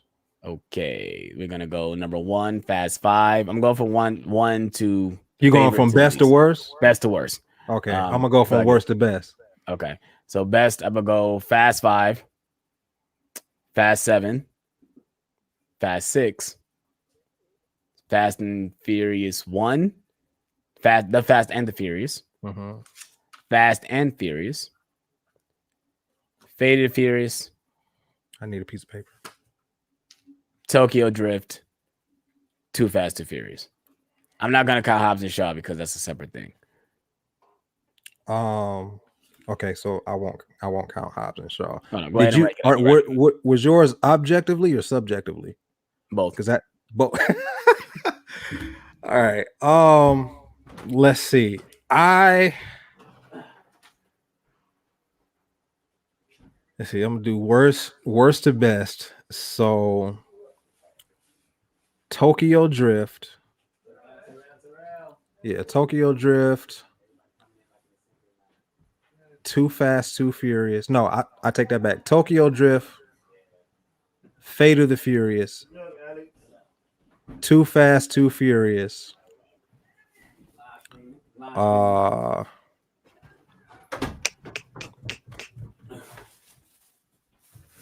Fast 7. Now don't think about your ranking system. Just rank them. Yeah, no, that's what I'm doing. That's what I'm doing. Dang, I gotta start over. Tokyo Drift. I'm doing worst to best. Okay. So Tokyo Drift, Fate of the Furious, Too Fast, Too Furious, Fast 7, the first Fast and the Furious,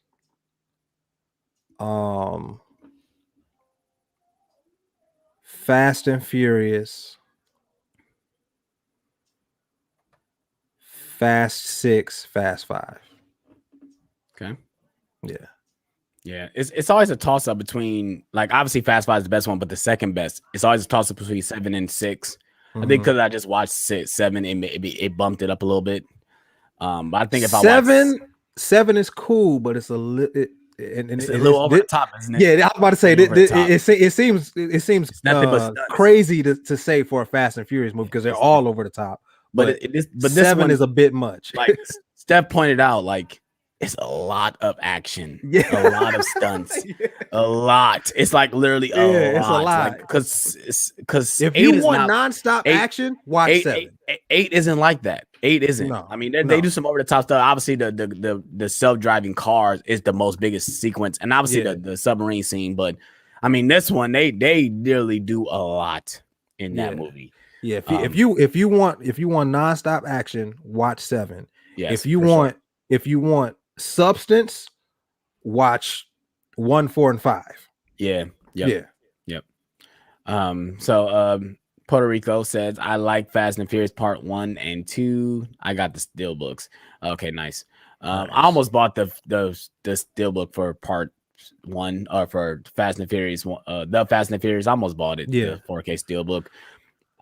If they still got them in stock, I might pick it. I might just hurry and pick them because I got a feeling they're gonna be out of stock and they're gonna come out again. I know FYE got the steelbook, but it's still Blu-ray. If I want to get the 4K, I might as well just get the 4K, chill. Right? For Reaction says, yeah, go ahead and do a 4K review. He says he's really curious about it. Yeah, I'm gonna go ahead and do them. Thanks, man. Puerto Rico says Fast 5 is cool. And I think that ends the comments for right now. I mean, until anybody starts commenting, but let's go ahead and get into the last section, obviously, and that is giveaway. Like you guys already been giving out questions, but we might as well just talk about the giveaways that we got. Go ahead and go first because most likely you got more to give away. Yeah, I got more, but I'm just gonna give away 3 of them today. All right.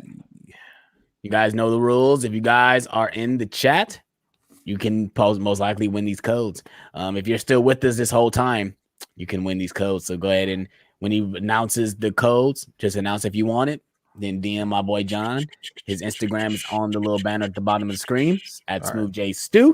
We're gonna switch up the genres today. We're gonna do 3 different genres. So drama / romance. I got Titanic. Nice.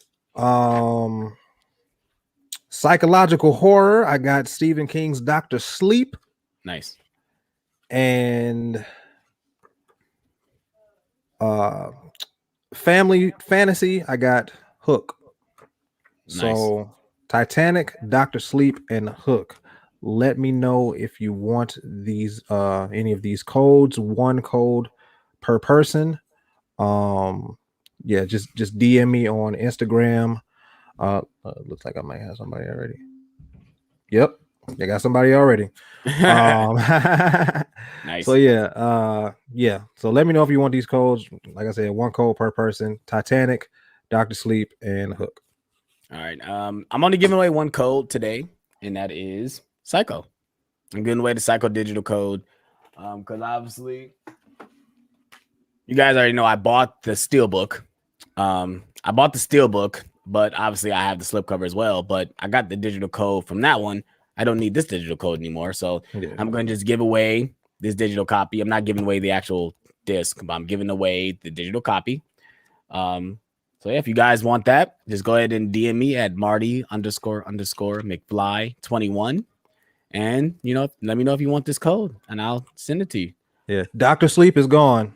So that's no longer on the table. Dr. Sleep is gone. All right, so if you guys want Hook or Titanic, just go ahead and DM my boy SmoothJStew. Also, go check out his YouTube channel, SmoothJStew.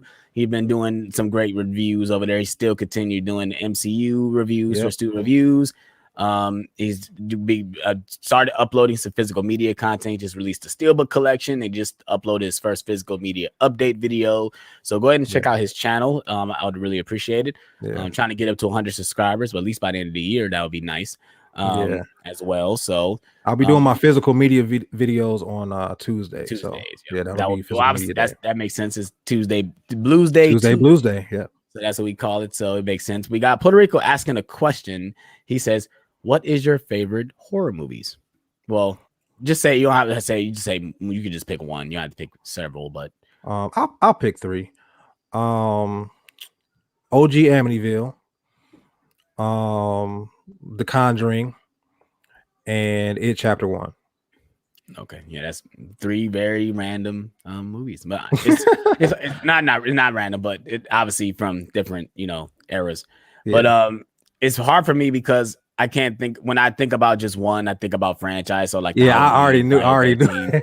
So like for me, like I just recently watched Halloween 1978, and I'm like, man, I want to watch Halloween 4. So Halloween 4 is it's very special to me. I love Halloween 4. It fit. I said in my review because I got a review for it. It's the most Halloween-ist movie. It feels the most Halloween out of all of them. It's Halloween 4. I love the way it's shot. I love that it actually looks like it's fall.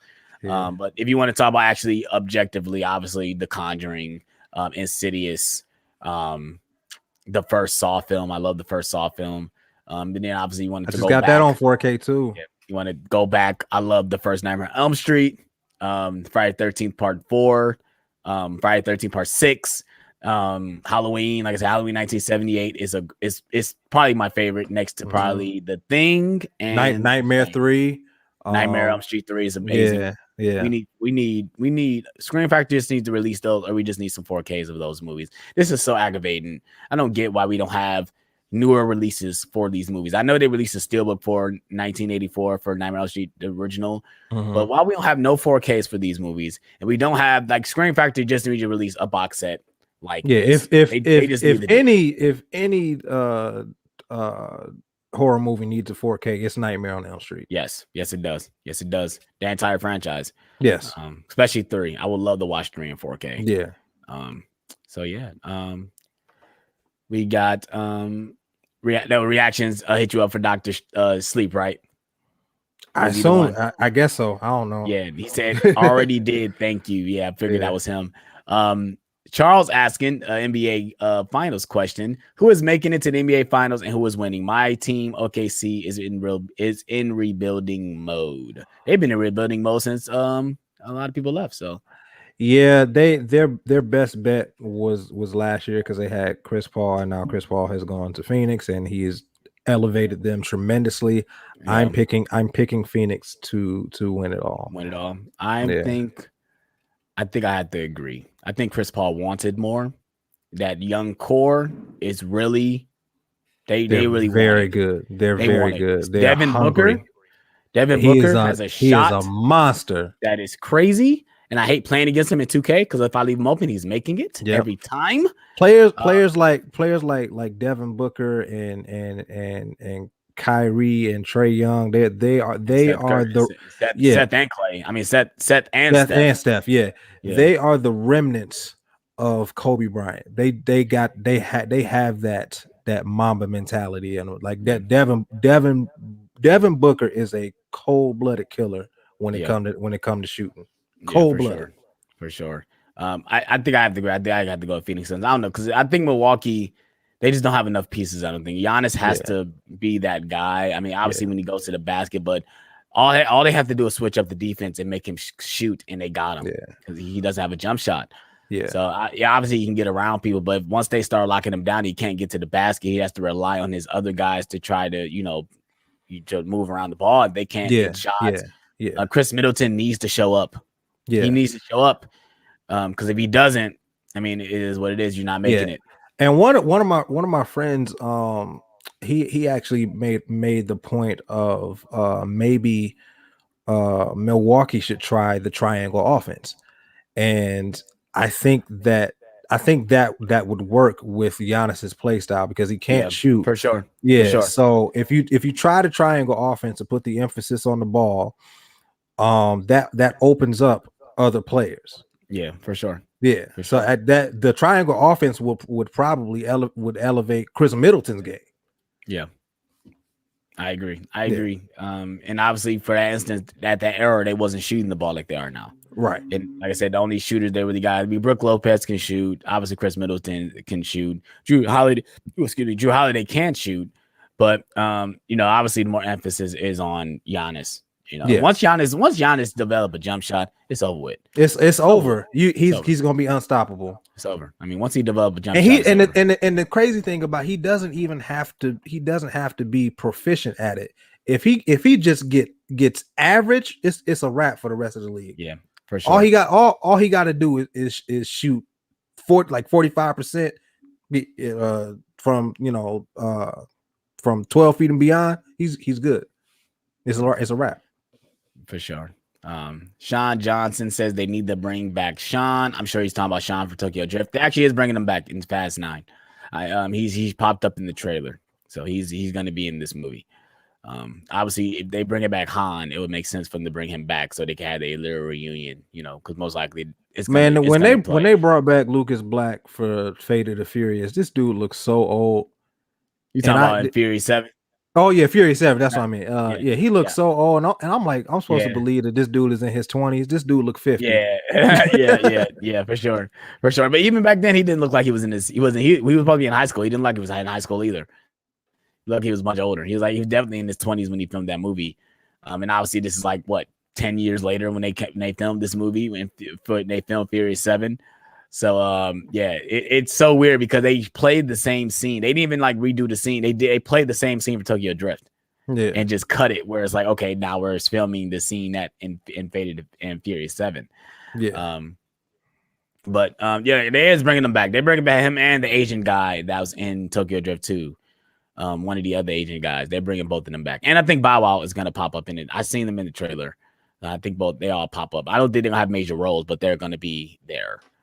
That's exciting. So, yeah. I'm being sarcastic. Yeah, but that's what I'm saying. I don't think they play an increment story. I think they think they're just going to be there, Yeah. Just to, show that this is all part of everything, Yeah. Are you excited for GI Snake Eyes trailer? It's coming out tomorrow. Wait, what? They're saying a new trailer for Snake Eyes is coming out tomorrow. Oh, huh. Well, did you watch the first one? To answer the question, not really. I'm not that excited. Because I'm not a huge G.I. Joe fan though. I'm more of a Transformers. I'll take Transformers over G.I. Joe. I like the first one. I wasn't really feeling the second one. But the first one, they're popcorn flicks. They weren't made for substance. For sure. They was just made for funny characters and cool action sequences, and for the most part you get that. But yeah, they I remember they had announced this movie shortly after G.I. Joe Retaliation came out. And this movie been on the slate for a long time. And it got shelved and then picked back up. And I lost my interest in it, but the trailer is pretty good. I just for some reason I get Mortal Kombat vibe from it. It makes me upset because they don't got the original guy who plays, and obviously because Ray Park. Ray Park isn't gonna be the Snake Eyes character. And obviously he works more in theory because he doesn't have no lines. He basically just have to be a badass. But Ray Park is a master at acting with his body. Like him and Andy Serkis, like they're very good at the physical aspect of acting. I agree. I don't want to mess his name up. Anujan. You're gonna say Anujan. Okay, I hope I'm not messing your name. He just says, "How you doing? How you doing?" We about to end the stream in a little bit. He said they released the teaser first. I'm sure you're talking about Snake Eyes. I like the teaser, the little minute teaser. It was okay. It was cool. I'm just not excited about the movie. Sean Johnson, I have a theory on Black Widow. I think she's a clone. I don't think she's a clone. This movie takes place before Infinity War, so that's the idea of this movie. He also says, "Do you think Loki will be the new Iron Man?" No. Are you talking about essence of starting like how Iron Man started the MCU, or are you talking about like him actually being Iron Man? Because I don't think he's either one. I just think Iron Man is Iron Man. I don't think anyone's gonna. In that respect, like saying if he's the cornerstone for the next saga phase, that is quite possible. It's quite possible. I agree with that statement. So I think that's gonna end it tonight, you guys. We've been live for about 2 hours. Like I said, I hope you guys enjoyed this stream. Shout out to everybody that's been in the chat, that's been talking to us as well. Reaction just popped in with a question. He said, "Who would you cast for Fantastic Four?" I don't want to answer that question because it's too hard to answer that question. Obviously, my two people I want to cast as Mr. Fantastic is everybody, Emily Blunt and John Krasinski, but they said no, they don't want to fucking do it. So that's out of the question. I'm not gonna answer that question. That's too hard. I got to think about that for a while. That's something you got to think about. Tell you what, save that for next week, and we'll answer it next week. We'll have a week to think about it, and then we'll answer it next week. All right. I hope you guys enjoyed this episode of Nerd Talk, episode 3. Hope you guys enjoyed it. We'll never promote it, but we are on a podcast. We do have audio versions of this stream. So I will be trying to I will get the link and I will put it into the description just in case you guys want to follow our podcast. So if you guys want to listen to it, if you guys are like, aren't available to watch it on YouTube, you guys want to listen to it, go ahead and check out the podcast, the audio version. My boy John hooked us up and put us on some nice little podcast and streaming. The audio, which is nice. The audio is usually available on Tuesdays or Wednesdays. So I just gotta have some time to kind of edit the podcast and then upload it to the site, and then it becomes available on various streaming services. We are on Anchor, we're on Breaker, we're on Google, we're on Spotify, and we're trying to get on Apple. But yeah, check us out. If you don't have time to watch the stream on Sundays, that's all right. If you want to, you can always watch the replay too. I mean, you can always watch the replay. I can watch it. I'd love to hear you guys' thoughts in the comment section below. What you thought about the stream. Let me know what we need to change. Let me know. I'd love to take the criticism. Let me know. Also, check out my boy Smooth J Stew's YouTube channel. I'll leave this link. Will be in the description as well. He does be doing reviews. He's about to start doing physical media content. He's going to start doing more analyzing videos as well. So go ahead and check him out as well. Like I say, you guys are subscribed to my YouTube channel. Thank you so much. I appreciate the support. Trying to hit 3K by the end of the year. So hope you guys can help me out with that. Trying to hit that goal. You got any plans else for this week besides any other reviews? What do you plan on doing this week? As far as reviews go, I do have I'm continuing my MCU Stu reviews special. I'm gonna be doing Avengers with Mrs. Stu, so look out for that this week. I will be doing a physical media review on Godzilla versus Kong, so look out for that on Tuesday. Nice. But yeah, other than that, I don't really have too many things planned other than continuing what I'm already doing. Merchandise. We forgot to talk about merchandise. Yes. Yeah. Okay. Perfect plug. We started doing merchandise for Nerd Talk. We're gonna have t-shirts for pre-order. Yes. You guys want to pre-order a shirt, DM John or even DM myself to get the information on how to pre-order. We're taking pre-orders for t-shirts for Nerd Talk. And Smooth J Stu also got merch for his channel as well. I'm trying to get merch for my channel as well. Oh, it's gonna happen. It's gonna happen. So yeah, just go ahead and contact us through Instagram. Our Instagrams will be in the description as well. Yes. DM us to get information on that. I would love to see the merch. Send me pictures if you guys purchase and stuff like that as well. My plans for this week, obviously, Fate and Furious review, getting ready for Fast 9. Blu-ray hunting Tuesday because new releases. Wednesday, hopefully my package finally come in the mail so I can freaking unbox it. I'm waiting for that to come. Thursday, nothing because I think I'm going to see Fast 9 Thursday. I got to pre-order my tickets. Let me buy my tickets. I got to do the same thing. I'm gonna do it tomorrow. Let me pre-order my tickets tomorrow so I can have it for Thursday because I'm going to see Fast 9. We'll probably put the review of the movie and then post it on YouTube Friday. So I'm probably have a video Monday, Tuesday, Wednesday, Friday. And like I said, if my package don't come within a week, I'll probably do a separate video for that. Probably. We'll see. But then Sunday, that next following Sunday, I'm doing a meetup with Centercrete. We're going Blu-ray hunting together. We're doing like a collab. We're going to go out Blu-ray hunting. So that's the goals for next week. And obviously next week is Nerd Talk episode 4. So if you guys are ready for that, like I said, that's just our plans for the week. Hope you guys will check out our channels. Go ahead and hit that subscribe button, hit that like button. Also hit that notification bell to stay up to date on our videos. When we publish, you guys will be the first to be notified when we upload the video. It really helps us as well. It'll help the YouTube algorithm, bump our numbers up. Hope you guys enjoyed this stream. You got anything else to add? Smooth J Stu? No, that's it. Just tune in next week for our spoiler review for episode Fast 4. 9. Yeah. So we might have to cut. We might not do spoiler for Loki then, huh? Since we're doing Fast 9, I forgot we are doing spoiler review Fast 9. Unless we just do. Unless you want to do it.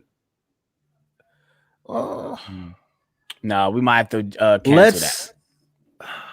I want to talk about both of them now. Yeah, I was saying, damn, Phil gonna be out of the way because is he watching Loki? I can tell him to watch it. Yeah, we're gonna have a special guest next week for Fast 9. The three of us are the biggest Fast and Furious fans that we know, so it made sense for all of us to do this spoiler review together. Yeah. So yeah, we're gonna have a special guest next week for Fast 9. But let's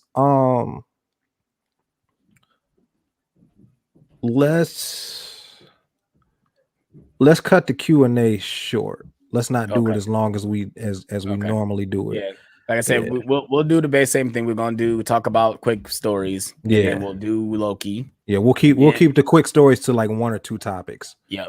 And then we'll any other topic we'll keep it in the quick news stories. We won't make it a main topic. We'll talk about Loki, then we'll talk about Fast 9. Right. And then if we go longer than we expect, then we'll probably throw some Q&A or some. Well, I'll probably do Q&A within doing. Yeah, we'll do a Q&A within the review while we're doing the spoiler review. Yeah. And then if any physical media stuff, we'll talk about that towards the end, like we always do. And then that'll be it. Yeah. So that's the plan for next Sunday. So yeah, that's cool. Okay, that's cool. Yeah. All right. So like I said, hope you guys enjoyed the stream. Like I said, I know we probably rambling over and over again, but hit that like button. Please subscribe. Check out my boy Smooth J Stew YouTube channel at Smooth J Stew. He's been putting out some great content. Go check out his YouTube channel. And we are on this one, you guys. Peace out. Stay smooth.